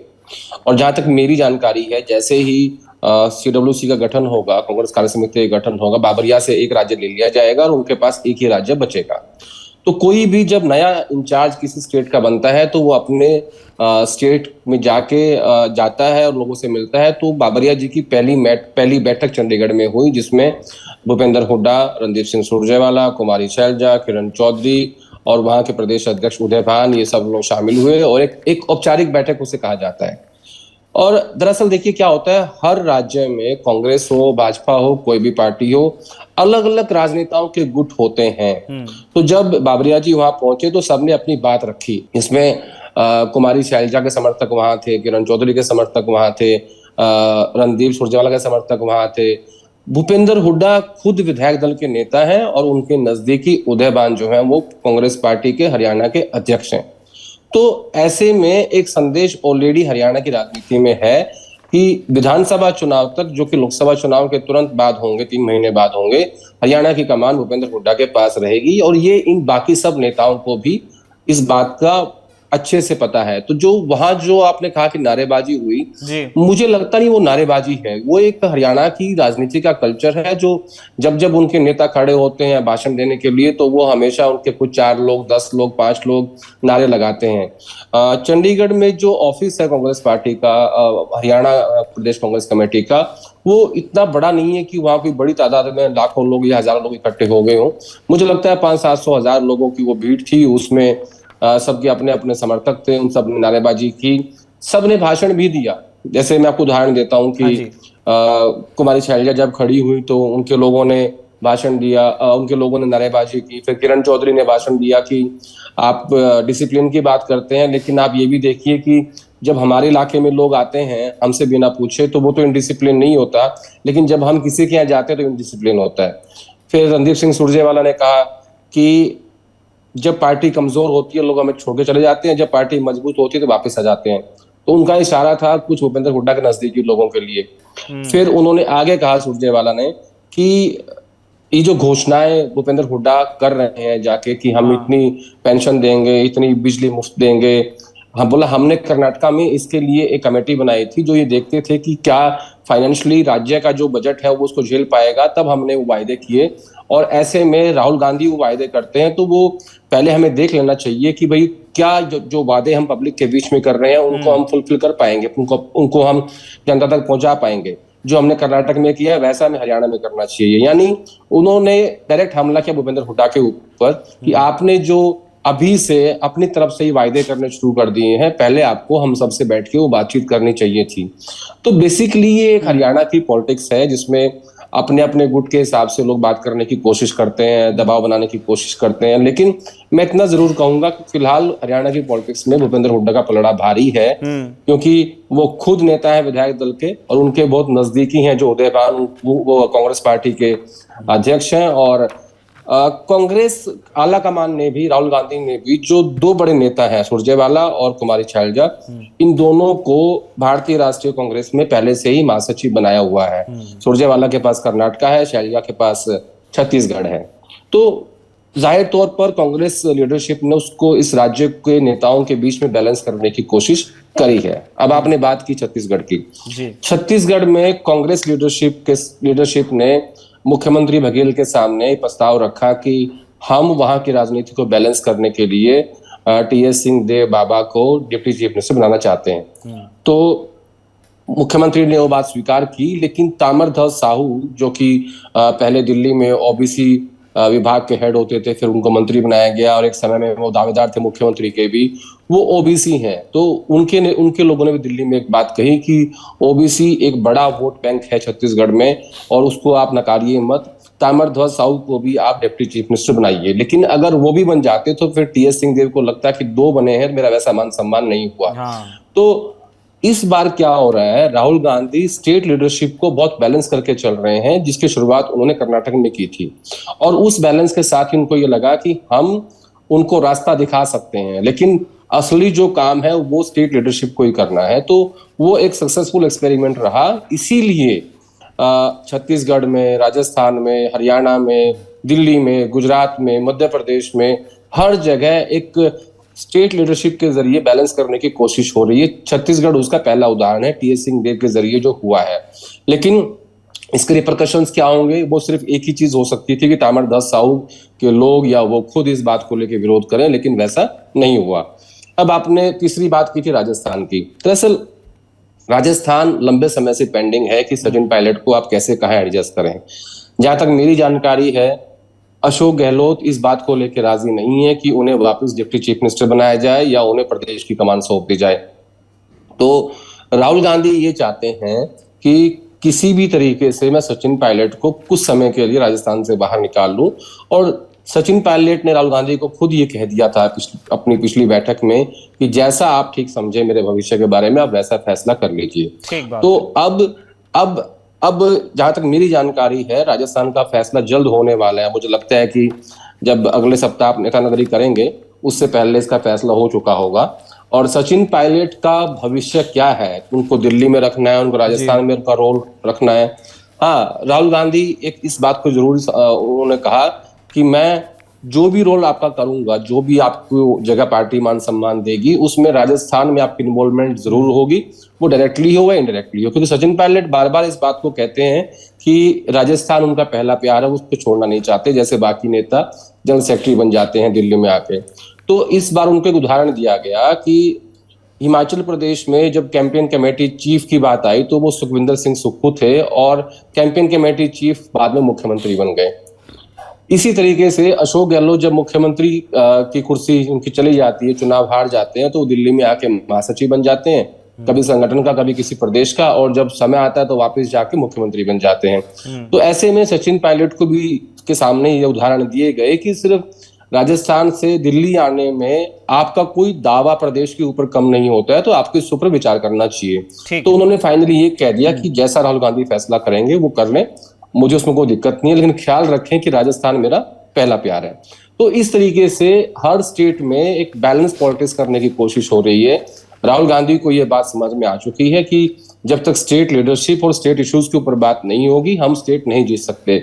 आप देखिए, इसका उदाहरण है कर्नाटका के विधानसभा चुनाव में राहुल गांधी ने ना कभी अडानी की बात की, ना जेपीसी की बात की, ना चीन की बात की। उन्होंने कोई भी नेशनल इशू नहीं उठाया, क्योंकि एक स्ट्रेटेजी जो बनाई गई थी उसमें ये संदेश था साफ साफ कि लोकल लीडरशिप और लोकल इश्यूज के सारे ही हम चुनाव जीत सकते हैं। इसीलिए दिल्ली में बार बार ये स्टेट को लेके बैठ के हो रही हो। ठीक। थैंक यू आदित्य जी, आपने काफ़ी कॉम्प्रिहेंसिव तरीके से बताया कि कांग्रेस किस तरह के बदलावों के बारे में बात करी है, सेंटर में भी, स्टेट्स में भी। प्लीज़ मैम, हम आपके पास आना चाहते हैं। हम ये जानना चाहते हैं कि जैसे कांग्रेस में जिस तरह के एक ऑर्गेनाइजेशनल रीथिंग की बात चल रही है, आपने लिखा है, इंडियन एक्सप्रेस में कई सारे आपके आर्टिकल्स आए हैं कि बीजेपी में भी इस तरह के चेंजेस की बात चल रही है। हमारे दर्शक जो नेता नगरी को फॉलो करते हैं वो इस बात को समझते हैं कि बीजेपी के अंदर जब चेंजेस होते हैं उनको पहले पकड़ना मुश्किल रहा है। जनरली बहुत कम चीज़ें, एक प्रेसिडेंट का आप छोड़ दीजिए, द्रौपदी मुर्मू वाली बात, जो उसके बारे में लोग पहले लगभग जान रहे थे, या लोगों को एक आप ये कह लीजिए कि हिंट था कि ऐसा हो सकता है। अदरवाइज वो बाकी चीज़ें जो करते हैं वो पकड़ना थोड़ा सा मुश्किल होता है। हमें जानना चाहते हैं कि आपको ऐसा क्यों लगता है कि बीजेपी में भी कुछ बदलाव हो सकते हैं, और उनके कारण आपको क्या लगते हैं मैम? इसलिए कि BJP is in full mode for its general election preparation के लिए है। भी चुनाव आ रहे हैं, आपने देखा होगा प्रधानमंत्री जी ने पिछले हफ्ते, इस हफ्ते भोपाल में उन्होंने एक बूथ वर्कर्स को एड्रेस किया था। उधर उन्होंने एक बड़ा संदेश दिया था उनको कैसे काम करना है, जो इलेक्शन में, चुनाव में भाजपा का सारा मुद्दा क्या होगा, उनमें उन सब क्या बात करना है लोगों से, ये सब बातों के ऊपर प्रधानमंत्री जी ने बूथ में जो वॉलंटियर्स आए थे, ये जो वॉलंटियर्स है उसमें 3000 लोग, ये जो 5 असेंबली चुनाव होने वाला है वो उस चुनाव उसमें अपना लोकसभा कॉन्स्टिट्यूंसी, असेंबली कॉन्स्टिट्यूंसी में जा रहे, जाके उधर 5 दिन रहने की एक प्रोग्राम बनाया हुआ है। ऑलरेडी वो जो बूथ वर्कर्स गया है उनसे प्रधानमंत्री ये बोल रहे थे कि क्या उधर लोगों से जाके क्या बात करना है जी। और जी मैंने ये बोला इसलिए कि बीजेपी का इलेक्शन जो प्रिपरेशन अभी से थोड़ा फुल स्टीम में, जैसे मैंने पहले बोला, चल रहे थे। अभी एक है कि ये जो अपोजिशन वाले जो पटना में जो मीटिंग हो गया, कुछ जगह, कुछ राज्यों में उनका एक कंसोलिडेशन और या एक साथ आने का एक कुछ संभावना है। इसलिए बीजेपी थोड़ा अपना जो स्ट्रैटेजी है उसको थोड़ा रिव्यू कर रहे थे। अभी पिछले 2 हफ्ते में बीजेपी का top leadership including Amit Shah और होम मिनिस्टर अमित शाह, नड्डा जी और BL संतोष ऑर्गेनाइजेशन सेक्रेटरी, इनका मीटिंग चल रहे थे, खंडे माराथन मीटिंग चल रहे थे रात में। इसके बाद अभी उन्होंने बोला है इनका जोनल मीटिंग, अभी देखो 6 तारीख को वो जा रहे हैं कि जो नॉर्थ ईस्ट वाला जो स्टेट है और ईस्ट वाला, जैसे कि उड़ीसा, बंगाल, नॉर्थ ईस्ट वाला स्टेट का सारा स्टेट प्रेसिडेंट्स और ऑफिस बेयरर्स इन जो राज्यों का उधर मिलेंगे गुवाहाटी में 6 तारीख को। 7 तारीख को यूपी, पंजाब, गुजरात, उत्तराखंड और ये सब राज्यों का, बिहार, ये सब राज्यों का नेताएं और जो कोर कमेटी बोलते हैं उन सब नेताएं दिल्ली में मिलेंगे। और 8 तारीख को हैदराबाद में सदर्न स्टेट का मिलेंगे। इन्होंने ये बोल चुका है। तो ये जो मीटिंग के बारे में जब हमने नेताओं से बात किया तो उन्होंने बोला देखिए बहुत सारे स्टेट में अभी प्रेसिडेंट का जो टर्म है खत्म हो गया, जैसे कि तेलंगाना एक स्टेट है, एक राज्य है कि चुनाव में जाने वाला है। तो तेलंगाना में जो बंडी संजय है उनका टर्म फरवरी में खत्म हो गया था। तो एक सवाल उठता है कि जहां जो नेतृत्व क्या बंडी संजय को रिपीट करेंगे या दूसरा। तो लेकिन जो हम स्टेट के जो बाकी जो इश्यू, जो मुद्दा है, जब हम देखते हैं हमें पता चल रही है कि उधर बंडी संजय के खिलाफ बहुत मूव्स है कि बहुत नेता उनके खिलाफ है। तो ये सारे नेता इधर आके नेताओं से बात कर रहे हैं और बोल रहे हैं कि बंडी संजय को नहीं हटाए तो हम इतना सीट से नहीं जीत पाएंगे, 3 सीट भी नहीं, 5-10 सीट भी नहीं मिलेंगे। तो जैसे हर बहुत स्टेट में कि आंध्रा में चेंज होने वाले और कर्नाटका में हमको पता है कि अभी उन्होंने एक डिफीट फेस किया है, उसमें जो नलिनी गडकरी खुद बोला है हमें चेंज करने वाला हूं, ऐसे ही। तो इसलिए कि पार्टी का एक तो बहुत सारे नेताओं को स्टेट राज्यों को जो ऑर्गेनाइजेशन है, पार्टी का यूनिट है, उधर बदलाव की टाइम आ गया कि और बदलाव के लिए बहुत प्रेशर है पार्टी का नेतृत्व के ऊपर। एक दूसरा कि एक रूमर्स चल रहे थे कि रीशफल के बारे में, ये आपने सही बोला, रीशफल के बारे में सिर्फ प्रधानमंत्री के अलावा किसी को भी जानता नहीं है। लेकिन ये पार्टी में जो लोग बात कर रहे, एक तो कुछ डिपार्टमेंट में थोड़ा एक फ्रेशनेस की जरूरत है, कुछ लोग बोल रहे, इसलिए नेता ऐसे समझते कि हो सकता है एक चेंजेस। लेकिन एक चीज सारे लोग एग्री कर रहे कि एक तो एकनाथ शिंदे वाला शिवसेना ग्रुप का जब ज्वाइन किया था एनडीए में, तब से ये डिमांड एक हो चुका है कि उधर उनका एक या दो या 3 मंत्रियों को मंत्रिमंडल में, केंद्रीय मंत्रिमंडल में अकोमोडेट करना चाहिए सेंटर में, अकोमोडेट करने के लिए सेंटर में। ये इनको हमको ये जो पार्टी में जो सोर्सेस है शिवसेना में, वो लोग बोल रहे कि 2-3 बार प्रॉमिस हो चुका है, पहले भी होने वाला था, कुछ न कुछ कारण की वजह से ये जो मेगा रेशफल या छोटा रेशफल किसी को पता नहीं, लेकिन इनका इंडक्शन और एक और चीज मानना है कि कुछ चुनाव में जो बीजेपी जो फोकस कर रहे हैं, जैसे कि बिहार, वेस्ट बंगाल, जहां उनको सीट अच्छा है उनको रिटेन करने के लिए कोशिश कर रहे हैं, उधर छोटा पार्टी ज्वाइन कर रहे हैं, उनका भी एक रिप्रेजेंटेशन हो सकता है। ये सब तो मैं बता रही हूँ कि लास्ट वर्ड तो प्रधानमंत्री है, उनको ही पता है। लेकिन पार्टी का जो हम जो सोर्सेस या नेताओं से बात करें तो एक डिमांड है स्टेट यूनिट से या स्टेट की पार्टी जो कि परिवर्तन होना चाहिए। यस, ये है और एक है कि कुछ बहुत दिन से हम 1 साल से चल रहे हैं एक्चुअली, कुछ नेताएं कि राज्यसभा से जो मंत्रिमंडल में है उनको हटा के लोकसभा लड़वाने के लिए भेजेंगे। तो इसमें कुछ लोगों का नाम, जैसे कि मंत्रिमंडल से लेके पार्टी में, मतलब अभी देखो पार्टी का मंत्रिमंडल से ज्यादा अभी पार्टी का ऑर्गेनाइजेशन का काम बहुत जरूरी है।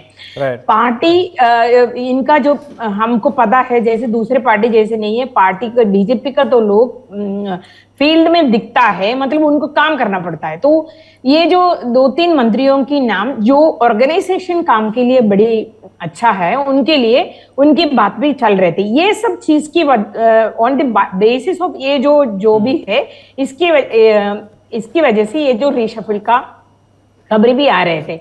लेकिन रिशफल के बारे में मैं भी अभी कुछ नहीं बता सकते, मतलब बड़े नेताओं से पूछ के। लेकिन पार्टी को ऑर्गेनाइजेशन का चेंजेस तो पक्का बोल रहे कि इनका, मैंने बोला ना स्टेट का तो वो बहुत टाइम से पेंडिंग है, इसलिए हम बता रहे हैं कि चेंजेस होने वाला है। सर, हम एक चीज़ के ऊपर क्लैरिटी और आपसे चाहते हैं। हमने देखा कि मोदी सरकार पिछले दिनों से मुस्लिम आउटरीच की भी कोशिश कर रही है, पसमानदा मुसलमानों को लेके पूरे देश में उनके कार्यक्रम हो रहे हैं। उन्होंने 60 से ज़्यादा सीट्स को आइडेंटिफाई किया जहां बीजेपी एक्टिवली मुस्लिम्स के बीच में जाकर के अपनी पैठ बनाने की कोशिश कर रही है।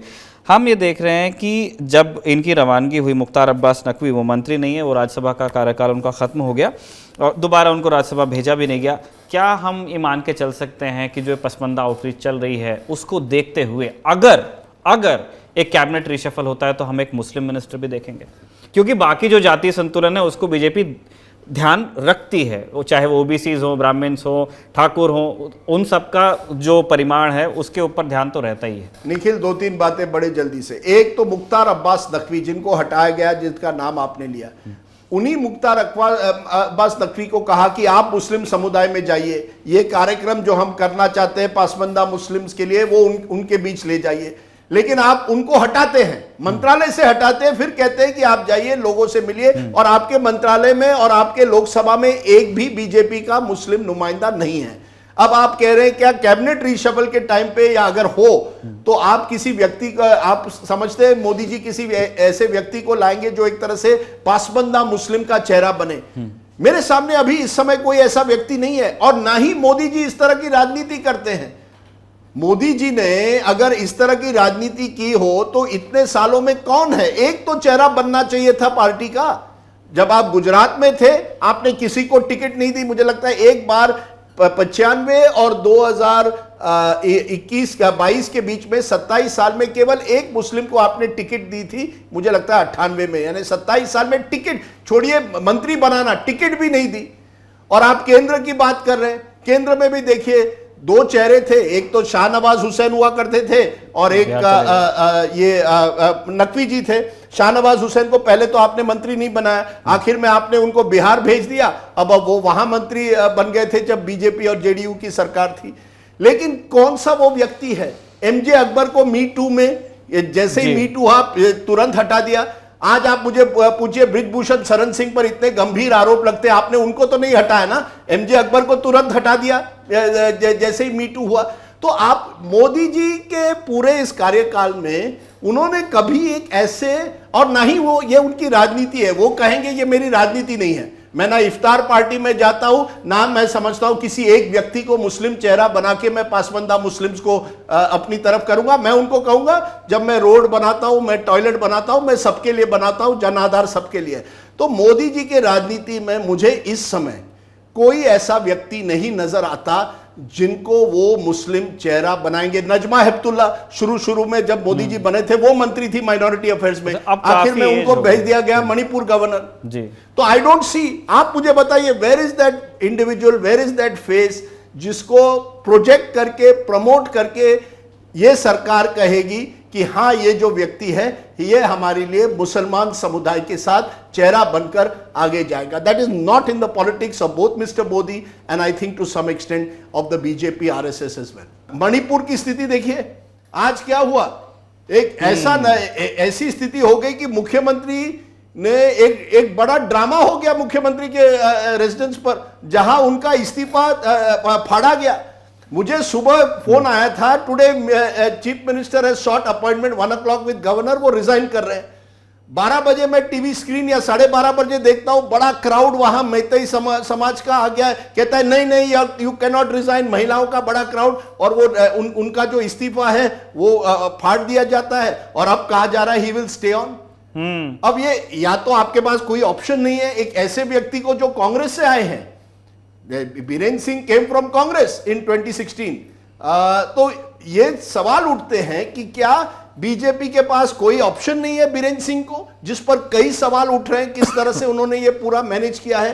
तो बीजेपी को अपने जो स्टेट लेवल है, मणिपुर से लेके तेलंगाना वाया मध्य प्रदेश, राजस्थान, छत्तीसगढ़, हर राज्य में एक ना एक चुनौती है, except as was suggested just now UP and Assam and Gujarat. Gujarat क्योंकि प्राइम मिनिस्टर का होम स्टेट है, असम क्योंकि हेमंत बिस्वा शर्मा ने पूरी कब्जा कर दिया पार्टी पर, और योगी आदित्यनाथ ने अपनी एक इंडिपेंडेंट छवि बना दी है। पर इन 3 राज्यों के बाहर निकल लिए तो आप देखिए क्या स्थिति है। देवेंद्र फडणवीस की देखिए, कुछ दिनों पहले देवेंद्र फडणवीस क्यों दुखी थे? क्योंकि बड़े बड़े एडवर्टाइजमेंट्स आए थे जिसमें चेहरा एकनाथ शिंदे का था।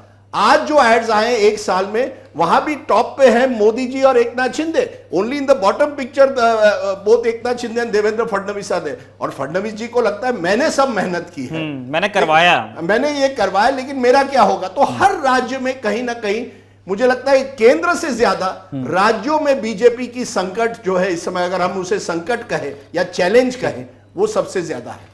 एक आखिरी सवाल मेरा लिज मैम के लिए है, जो हम मणिपुर को लेकर के पूछना चाहते हैं। नेता नगरी की पूरी टीम की संवेदना है मणिपुर सूबे के साथ है। ललन टॉप लगातार मणिपुर पर रिपोर्ट भी कर रहा है। इनफैक्ट जो ललन टॉप शो है जो हमारे दर्शक देख चुके हैं फ्राइडे को, उसमें भी हमने एट लेंथ डिस्कस मणिपुर को ही किया है। मैम, हम जानना चाहते हैं कि आज इम्फाल में एग्जैक्टली हुआ क्या?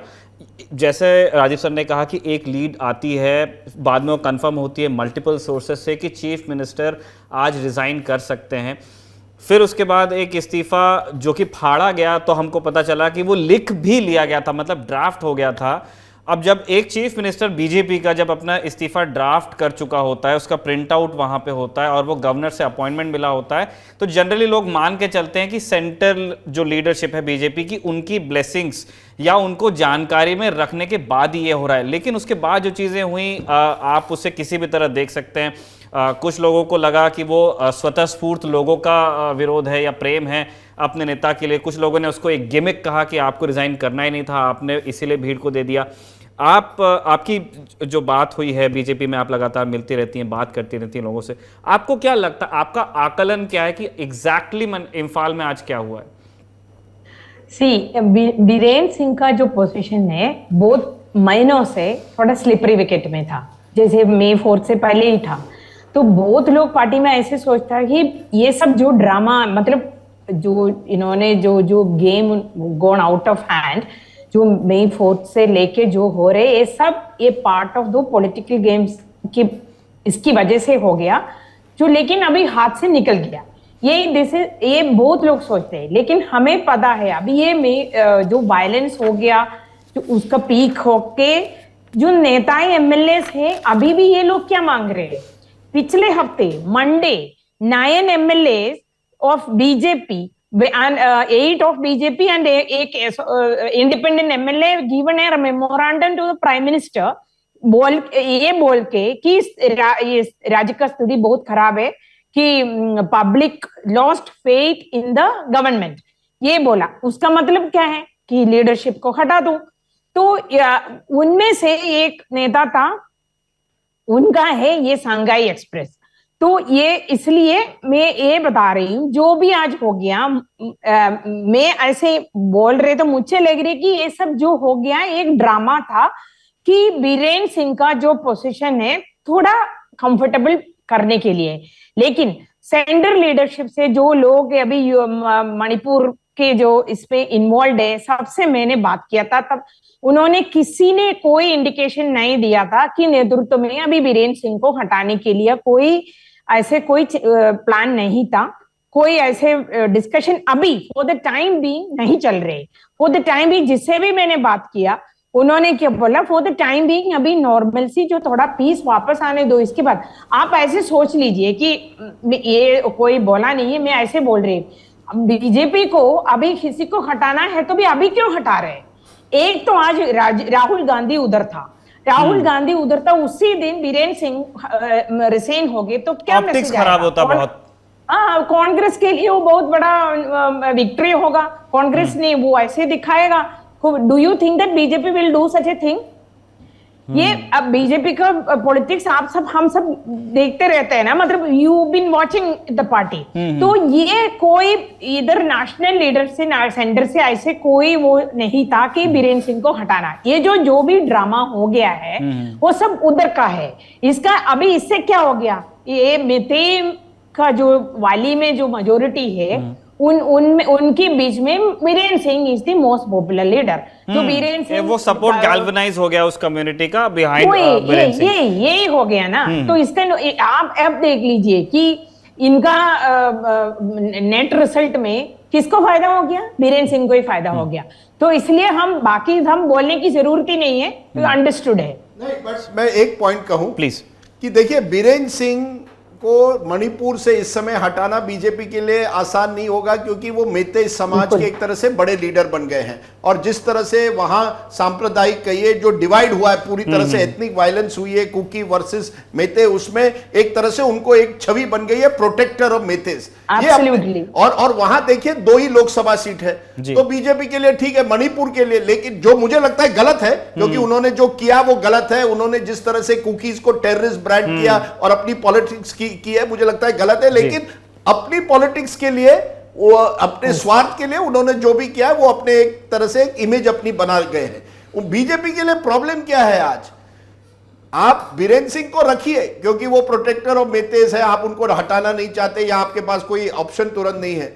लेकिन मणिपुर के बाहर जो उसका रिएक्शन हो रहा है, आज आप देखिए क्रिश्चियन चर्च क्या कह रहा है। वही लोग जो कह रहे थे हम मोदी जी के साथ बात करना चाहते हैं केरल में, आज उन्होंने साफ कहा है जिस तरह से चर्चेस को बंद किया गया, जलाया गया है मणिपुर में, unacceptable, we can not have any dialogue with the party. आप गोवा में जाइए, गोवा के एक नेता ने मुझे कहा we can write off the Christian vote for the next 2 elections, क्योंकि जिस तरह से क्योंकि आज व्हाट्सएप के जमाने में यूट्यूब में जो इमेजेस फैलाए जा रहे हैं, जो चर्च में हो रहा है, उसका जो असर हो रहा है, तो ट्रेजेडी भी है। तो बीजेपी के लिए एक चैलेंज है।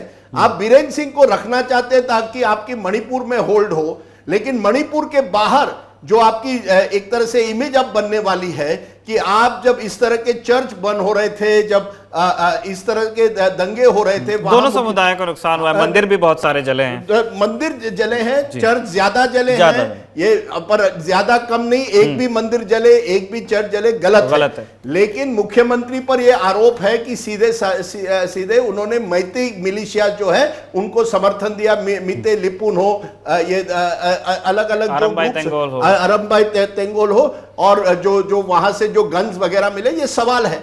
मेरा यह कहना है कि आप मणिपुर की स्थिति के लिए, बीरेन सिंह की इमेज के लिए जो नुकसान आपको होने वाला है कि आप एक तरह से एंटी क्रिश्चियन है, एंटी ट्राइबल है। These are the 2 issues that you have to worry about outside Manipur. तो कहीं ना कहीं बीजेपी को कैलकुलेशन लेना पड़ेगा कि कब तक आप बीरेन सिंह को उस चेयर में रखोगे, कब रेड कार्ड दोगे उनको। देखिए वो फुटबॉलर थे, बीएसएफ से खेले थे, दुरंत कप जीते थे, उनके घर जाओ, बड़ी तस्वीर है दुरंत कप जब वो जीते थे 1981 में। पर वही व्यक्ति को रेफरी तो रेड कार्ड देता है। यहां पॉलिटिक्स में बीरेन सिंह को कौन बीजेपी में आज रेड कार्ड देगा, ये सबसे बड़ा सवाल है, क्योंकि जितने भी ये वायलेंस चलती रहेगी उसका नुकसान बीजेपी को हो रहा है, गृह मंत्री और उनकी छवि को भी हो रहा है। मणिपुर के जो बातचीत है, मणिपुर के जो हालात हैं, उस पर नेता नगरी की टीम की भी लगातार नज़र बनी हुई है, जैसे ललन टॉप के बाकी सारी टीम्स की नज़र बनी हुई है, और ललन टॉप उसके बारे में आपको बताता रहेगा। नेता नगरी के इस सत्र को फिलहाल हम यहाँ पर कंक्लूड कर रहे हैं, चलते नेता नगरी के अगले सत्र की ओर। स्वागत है आपका नेता नगरी के आखिरी सत्र में। फुर्सत की सलाह। आज हमारे पास आपके लिए 2 किताबें हैं। पहली है hostility, a diplomats diary on Pakistan India relations. इसे लिखा है पाकिस्तान के सीनियर डिप्लोमैट अब्दुल बासित ने, जो भारत में पाकिस्तान के हाई कमिश्नर रहे हैं। इस किताब को पढ़ने से आपको पता चलेगा कि नरेंद्र मोदी के शपथ के वक्त जब नवाज शरीफ आए थे तो किस तरह की बैक चैनल टॉक्स हुई थी। 2016 की सर्जिकल स्ट्राइक्स के वक्त पाकिस्तान में भीतर खाने क्या हो रहा था, उसके इंसाइट्स आपको मिल जाएंगे। साथ में एनेक्डोट्स ढेर सारे हैं, जैसे हुर्रियत के नेताओं से उनकी मीटिंग्स में क्या बातें होती थी, दिल्ली में रोज़े के बाद भारत के राजनेताओं के यहाँ हुई इफ्तार पार्टियों के किस्से हैं, जैसे एक बार आरएसएस नेता इंद्रेश कुमार के विरोध की वजह से उनसे ऐन वक्त पर इफ्तार का न्योता वापस लिया गया था। बासित को पढ़ना इसलिए ज़रूरी है ताकि आप other side of the story जान सकते हैं, क्योंकि भारत में इन सारी घटनाओं को लेकर क्या सोचा गया, क्या माना गया, इसको लेकर के हमारे पास अपने सोर्सेज हैं। दूसरा पक्ष क्या सोचता है उनके बारे में भी पढ़ना चाहिए। हापर कॉलिन्स से किताब आई है, 800 रुपये की है। दूसरी किताब पर हम आपको प्रॉमिस कर रहे हैं कि ये इस साल की पढ़ी आपकी बेस्ट बुक्स में से हो सकती है। टाइटल है justice, what's the right thing to do. इसे लिखा है हार्वर्ड यूनिवर्सिटी में प्रोफेसर माइकल सैंडल ने। इसमें आपको बेसिक उदाहरणों से समझाया जाएगा कि कब मान सकते हैं कि यहाँ इस केस में फुल जस्टिस हुआ, न्याय कब हुआ, बदले की भावना को न्याय कहा जा सकता है क्या। इसके अलावा Aristotle, Jeremy Bentham, Immanuel Kant, John Stuart Mill, John Ross जैसे विचारकों की न्याय पर जो समझ है उसकी भी विवेचना है। तो अगर आपको किताबें पसंद है और आपको ये विषय अच्छे लगे तो आप इन किताबों को पढ़ सकते हैं। इसी सलाह के साथ नेता नगरी की इस किस्त को हम यहाँ कंक्लूड कर रहे हैं। आप अपना ख्याल रखिए, देखते रहिए द ललन टॉप।